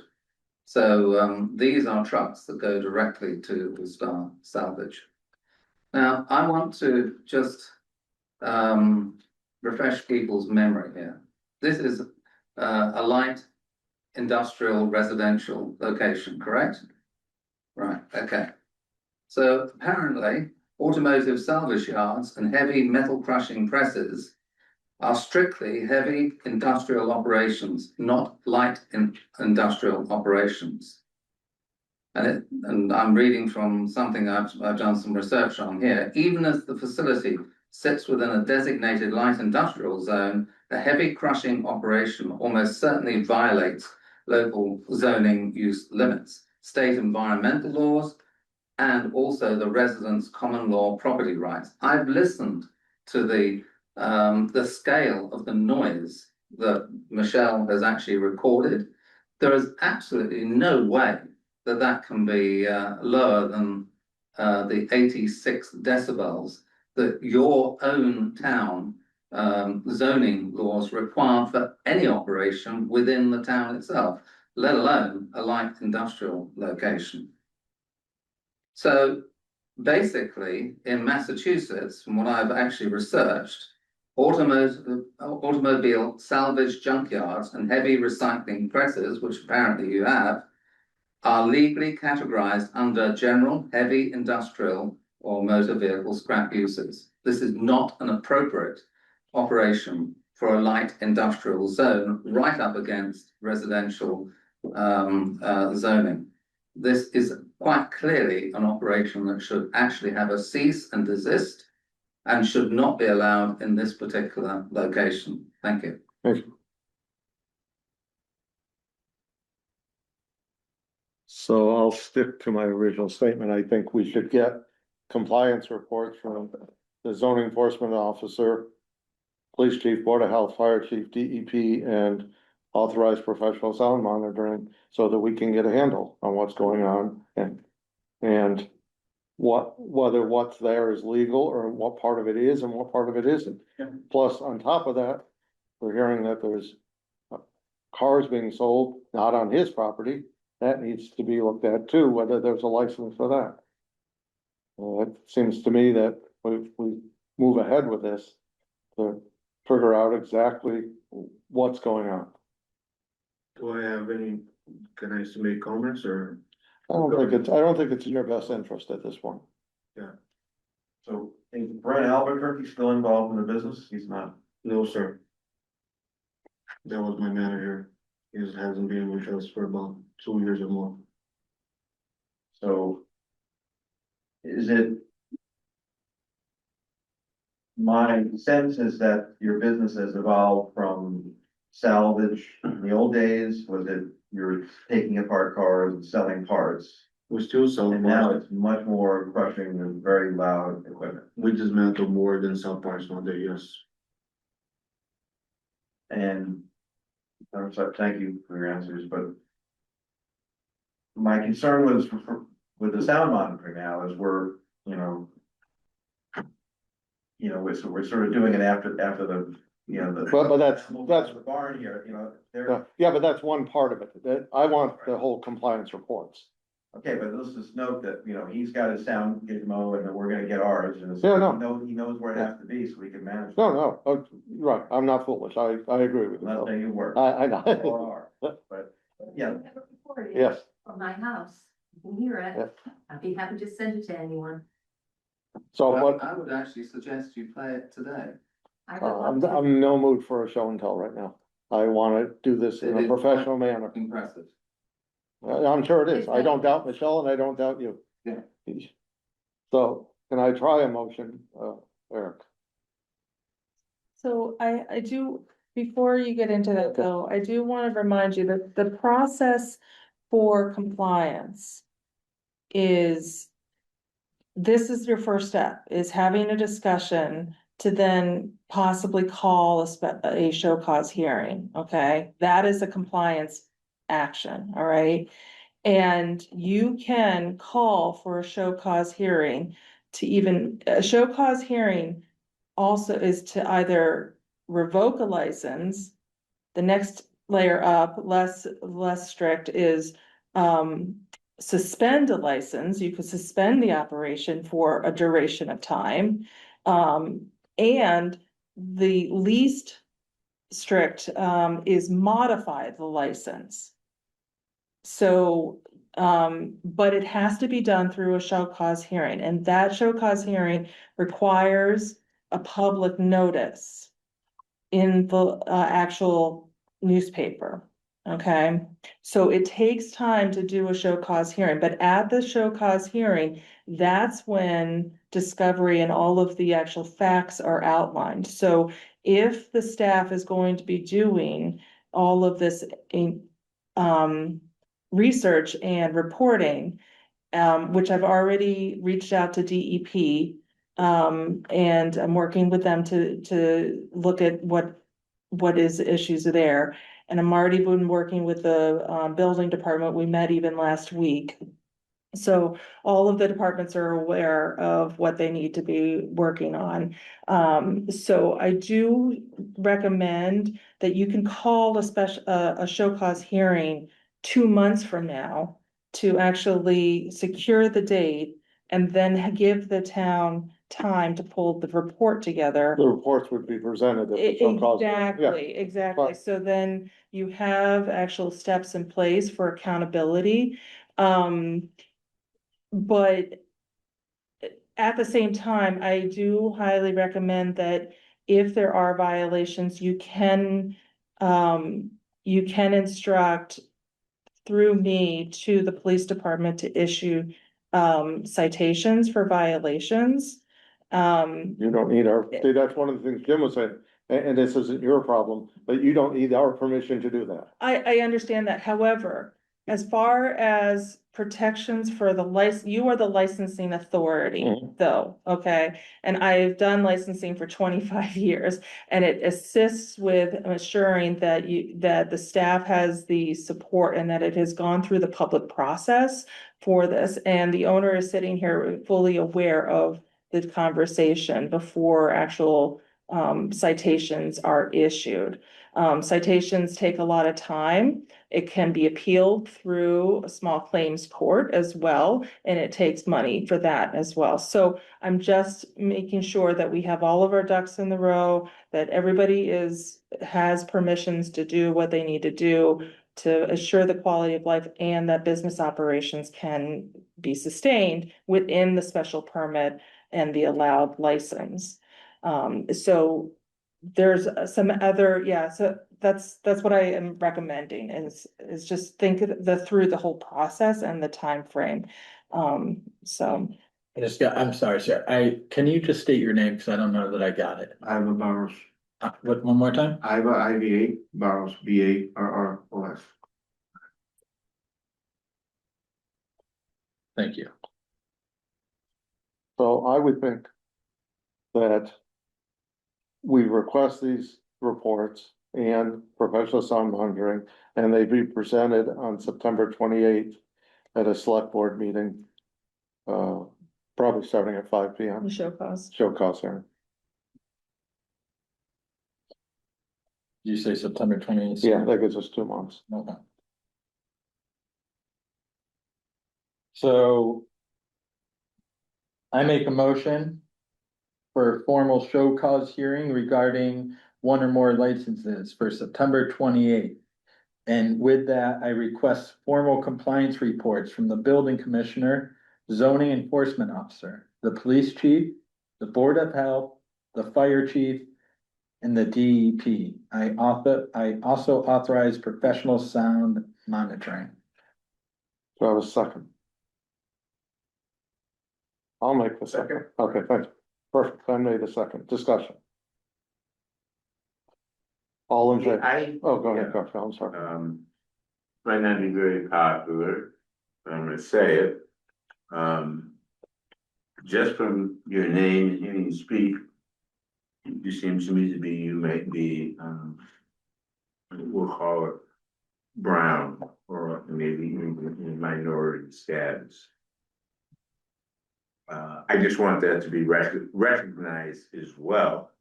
I'm all for following the rules. I'd hate to put person of color out of business. If it has to be, it has to be, but I would like to try to work around doing that. We have a motion, we have a second, all in favor? Alright. Opposed? You vote abstaining? Okay, thank you very much.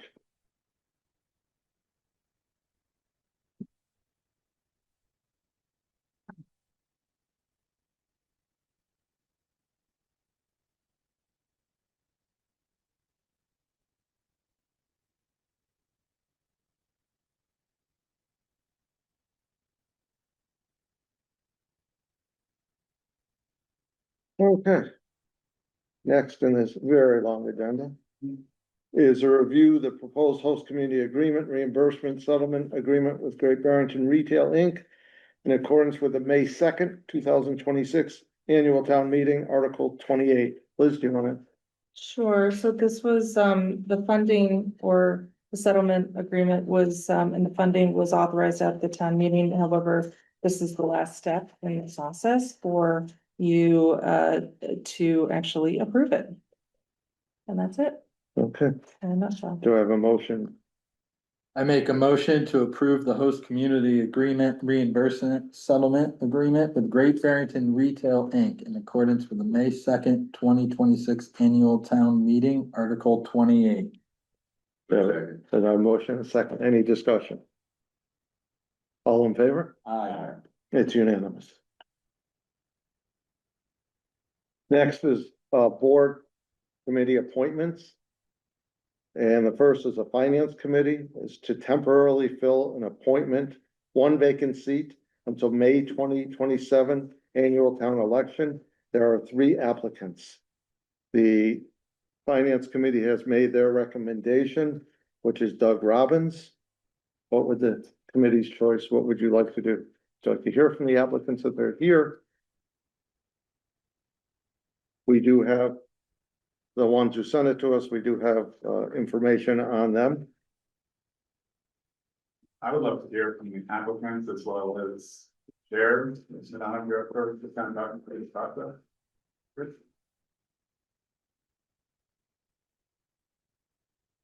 Is any of the applicants here? Yeah, do you want to just come up, introduce yourself, give a brief 2-minute overview? Were all 3 applicants invited, do you know? I believe so. Okay, I wasn't sure, but I was clear on that. My name is Doug Robbins. I've been a full-time resident in Great Barrington now for almost 6 years. I found out that there was an opening on the finance committee and I raised my hand and went through a discussion with the group at the finance committee. I felt that with my business background and financial expertise in running a business, I might be beneficial and helpful. And I don't really know what else I can say in laying into other than questions that you might have about my validity in doing this. Thank you. Let's first get to see if the other 2 are either of the other 2 applicants here. If they are, they're not in the audience. If you're online, raise your hand.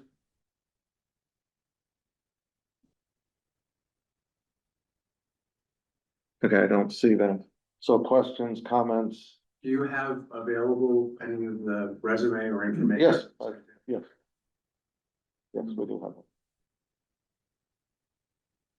So did the finance committee go through the process of? Madonna, do you want to speak for the committee?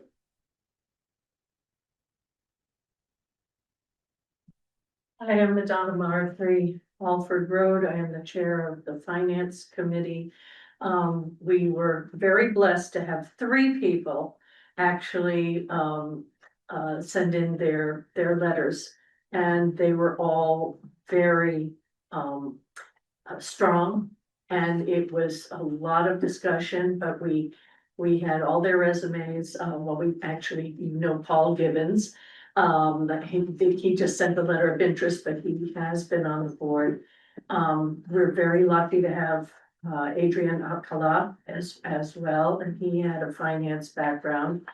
And we asked a lot of questions. It was a very hard decision. It was 3 very strong applicants. In the end, we had committee member Michelle LeBaire, made a motion to accept Adrian Alcala. That was her choice. We wound up discussing that and we took a vote and it was, again, we were splitting, it was very, very close. In the end, Adrian did not move forward because it was a 3-1 to not recommend Adrian. And we put forward Jeff, our committee member, Jeff Rothenberg, put forth Doug Robbins, and the vote for that was 3 to approve him, and Michelle voted nay. I mean, but it was a very close call. Any of them would have been wonderful. So, but we felt very, very strongly that we have a good candidate to recommend. Thank you. Thank you. Questions from the board? Anyone have a motion? Does the select board have any questions that I can answer? Let me do that. Oh, sorry. Thank you. I don't know if it's future board. Right, that's part of the problem. Yes, I'm just kind of curious. I mean, you kind of said it in your summary, but I mean, why do you want to serve and what's your philosophy? That is truly a very good question. Hearing some of the challenges that we have as a town and a community, I started and ran a financially successful company for 40 years. I do have a working degree in finance, that maybe in a quarter, give me a phone call, like the phone booth.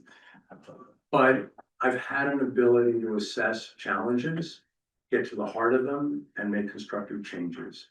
And in the last couple of years, becoming now a full-time resident, we had a weekend home that 11 years ago that we moved into full-time.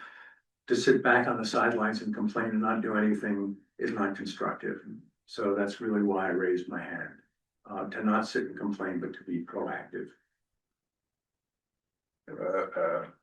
Financial philosophy as how to approach the myriad of problems that we seem to be facing. What I want to do is sit and listen and assess, and learn, and then make subjective and objective suggestions. Good. We have a motion. Yes. I guess I'm gonna say, I make a motion to approve Doug Robbins to the temporary vacant seat of the finance committee. Do you have a second? Second. Any discussion? All those in favor? Thank you very much. So it was 3-1. Okay. Let's see if this gets any easier. Conservation Commission, we have one applicant for a 3-year term expiring June 30th, 2029. How hard could this be? Make a motion, please. I make a motion to approve Ted Pickering for a 3-year term expiring June 30th, 2029. Hold by schedule time. Thank you. Do I have a second? Second with the word. Yes. I'm just curious how long you've been here? Anybody Barrington? He's not here. He's not there. I don't see him. Any good now? So I have a motion, a second. All in favor? Aye. I'm abstaining, but I can't get into this, it's a question.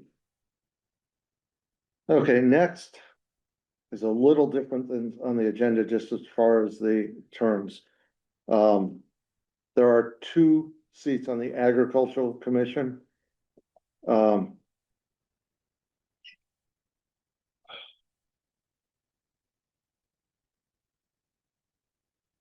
let's do one at a time. One would be Mario Hurtado, which term would be until the end of FY 27, which June 30th. which I take that as June 30th. Yes. So do I have a motion?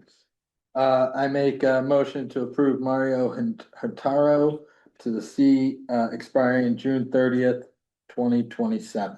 Correct. So I have a motion, a second. All in favor?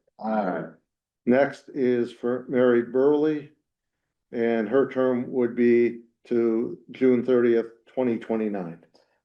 I make a motion to appoint Mary Burley for the 3-year term expiring June 30th, 2029. Second. Discussion? All in favor? Aye. Unanimous. Next is a board and committee reappointment. Carrie Chen to the Historical Commission for a 3-year term expiring June 30th, 2029. I make a motion to approve. I'll second that. Any discussion? All in favor? Aye. Unanimous. Next is the continued discussion on 79 Bridge Street Hotel project. That will be continued until our next meeting, which I believe is August 10th, while we wait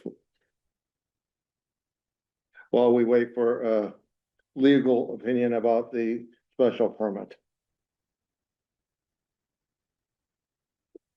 Citizen speak time.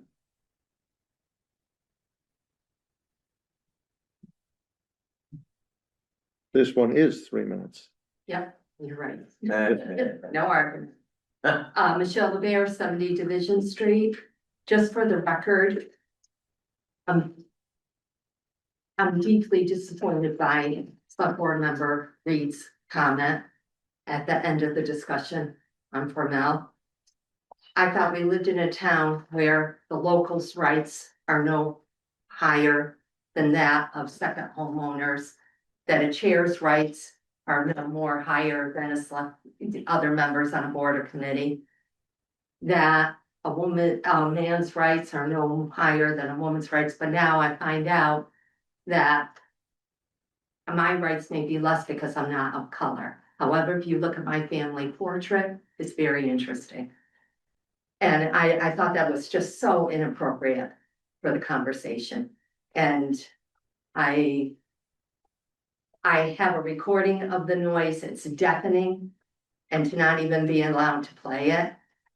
But to have that comment made, that someone else's rights are more important than mine. My father's family immigrated from Sicily into this town. And trust me, back then, Italians weren't thought well of. My father, a dark-skinned Sicilian. And as a matter of fact, the next time you go into Barrington House, that stone floor you see in there, my father laid that floor and he'd be rolling over in his grave for the condition of it. But let's not get to the point in this town where we go, oh, that one's rights are more important. This has absolutely nothing to do. It has to do with enjoyment of our property that we pay a lot of taxes for. My father loved this town. I even serve on a committee to help this town. And I'm just so angry at Select Board Member Reed for even bringing that into the discussion. Thank you. Am I allowed to make a statement? No. You'll have Select Board time when you get to your time, but we don't respond to citizens speak. So next would be, let's see. Janet Reich Ellsbach, go right ahead. You have 3 minutes. Name and address for the record. Janet Rich Ellsbach, 1690 Boardman Street, Sheffield, Mass. Calling or speaking in reference to the Fairgrounds property at 659 South Main Street in Great Barrington. Yeah, you need to speak louder. We can't hear you. This is Janet Rich Ellsbach. I'm a resident of Sheffield, 1690 Boardman Street, but calling or speaking in reference to the Fairgrounds property at 659 South Main Street in Great Barrington. Can you hear me? Yes, you're fine now.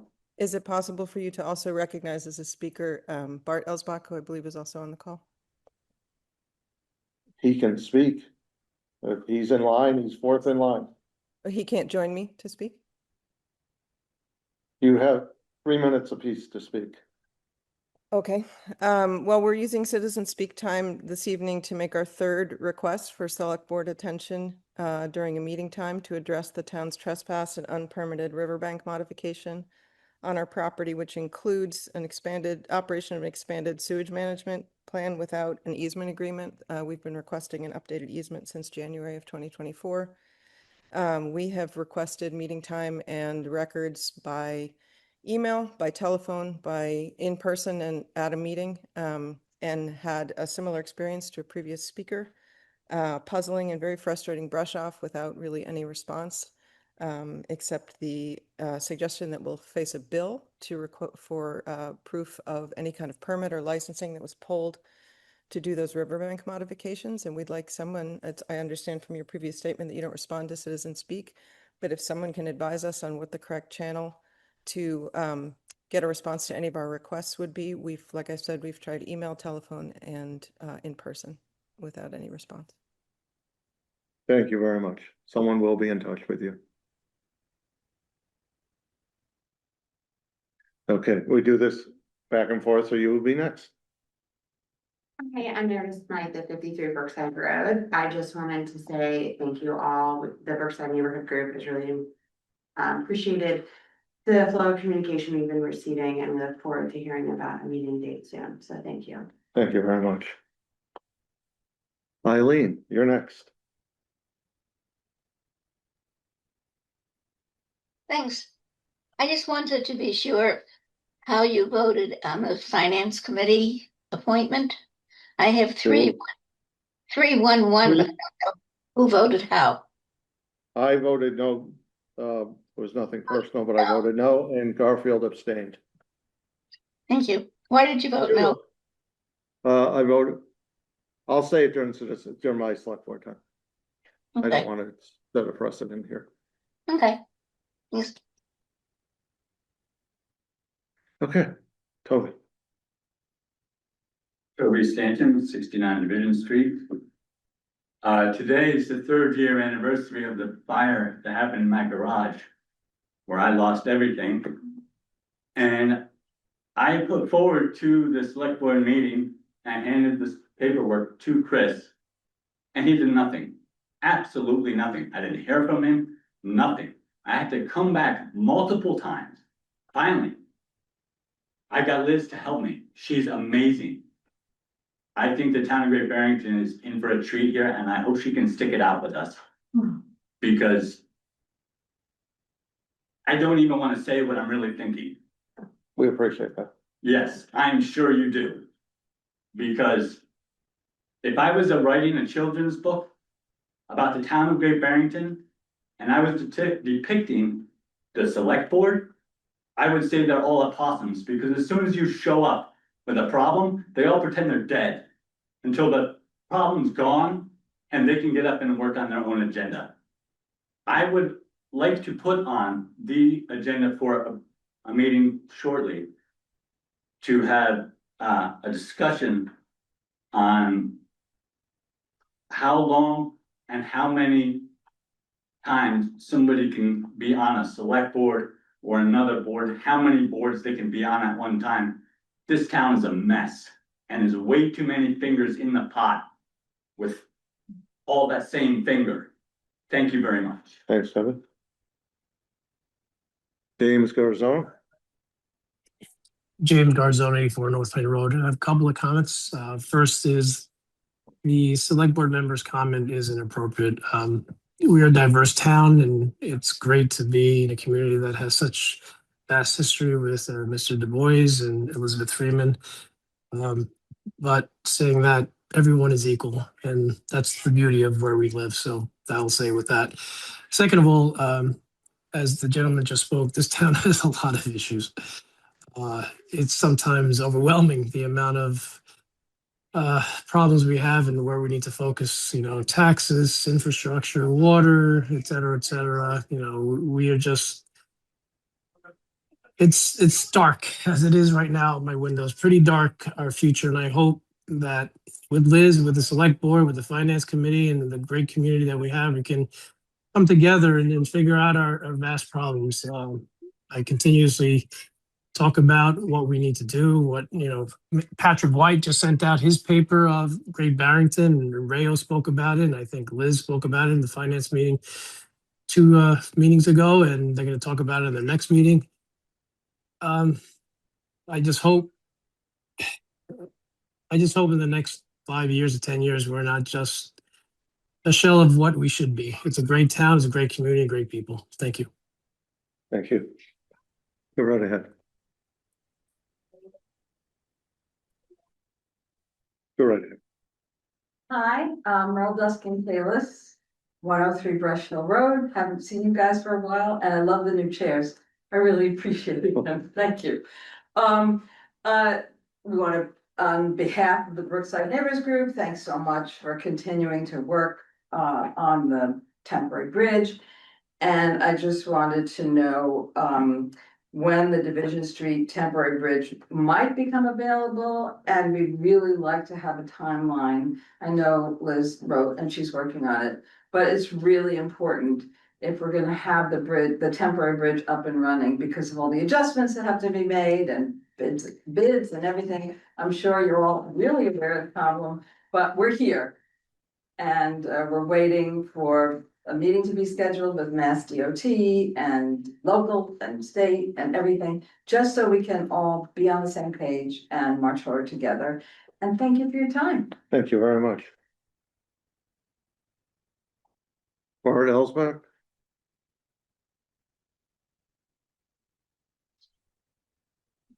Just unmute yourself.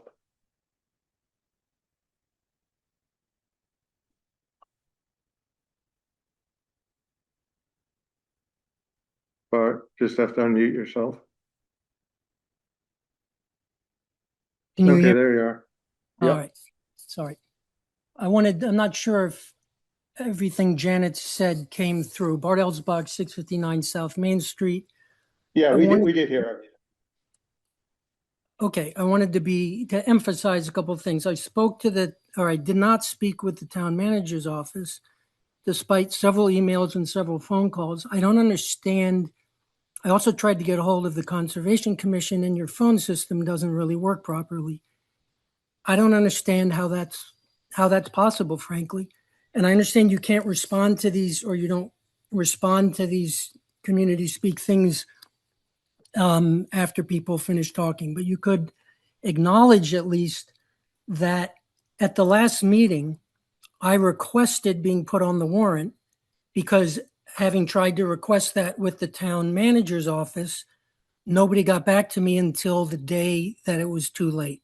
So I requested that in person at the last town meeting. Nobody got back to me. I called to confirm that I was on the agenda for this meeting. Nobody got back to me. And it's just a strange thing for a select board and a town hall that often states its commitment to communicating, to answering the community's calls for help and wanting to be transparent and communicative. It doesn't seem like it's possible that we can make this many efforts, including an in-person request to be put on the warrant, and there can be no response at all. I guess I'm echoing some of the frustration that's been stated by other people at this meeting. It's just bizarre to me. I mean, we're talking about a breach of state, local, and federal law and a trespass. We presented you with a thing. You asked to have a copy of that statement I read at the last meeting, so you have it in your hands. There are a number of serious issues there.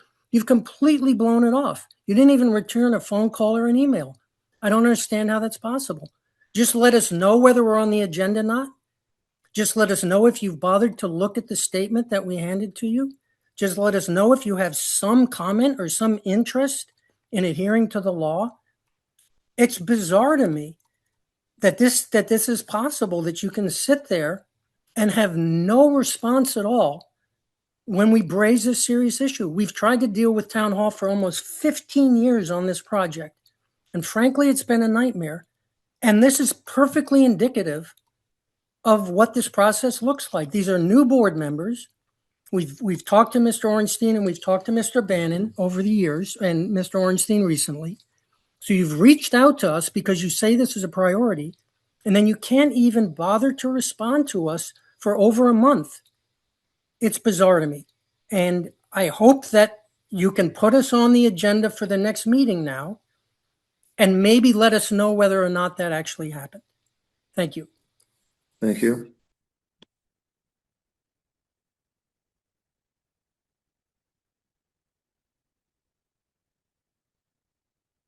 Denise Forbes. Hi, Denise Forbes, 325 North Plain Road. I want to say I'm really happy Liz is on board. and I really appreciate everything she's doing. And I can see she basically has a great understanding for what has to happen and what needs to be done, especially with this auto salvage company. I feel very bad for all those people on Division Street who have to deal with the noise. We deal with the trucks passing our roads, and they finally paved the roads because of all the potholes we had due to all the truck traffic we've had coming across North Plain Road. And that was a nightmare all the time, but now they've paved it and it's good. We want it to stay that way. And if this business is not legally allowed to stay in this zone because of the type of work they're doing, it needs to move to another location. It can't stay here. So I just want to say thank you, Liz. I'm glad you're taking this on and helping us. We need a lot of help. There's a lot more issues besides this one. And the Housatonic Water Company, I still am not knowing, I don't know what's going on yet, and I'm still waiting to hear what the town has decided as far as taking it fully over. I've been hearing little bits and bobs here and there, but I'd like to get a full story on how that whole process is going to change and what's going to happen. But again, I just want to thank you, Liz, for being there and helping us, because this town needs you. And we need to really fix things that are not great. And especially with the Cottage Street property, we had a thought. If you sold it for $1, you'd get it off your books and you wouldn't have to worry about it, and it wouldn't be the town's responsibility. Is that a possibility? Anyway, those are my thoughts, and I appreciate it. Thank you very much for taking the time to listen to my spiel. Thank you. Thanks, Denise.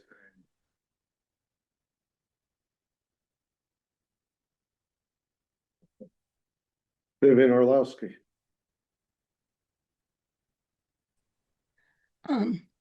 Just a brief statement in appreciation of the Select Board considering and voting for the 2 appointments and recommendations from the Agricultural Commission for 2 new members. Both Mary Burley and Mario Hurtado will bring vital skills and experience to the Agricultural Commission, and they will help advance our community outreach as we face broad national and local challenges of inflated food prices and reduced crops due to the rising cost of fertilizers and transportation and transport of products. So please keep that in mind. We'll work on it in the Agricultural Commission, but tomorrow you are meeting to discuss strategic priorities for the town, and that's very important. I appreciate that too. But I'd like to ask, and certainly it's not a separate category, but in the various categories like economic development, sustainability and environment, public health and safety, if the issue of food access and expenses and the possibilities of encouraging initiatives to grow food in Great Barrington can be woven into this masterpiece document. Thank you. Thank you, Vivian.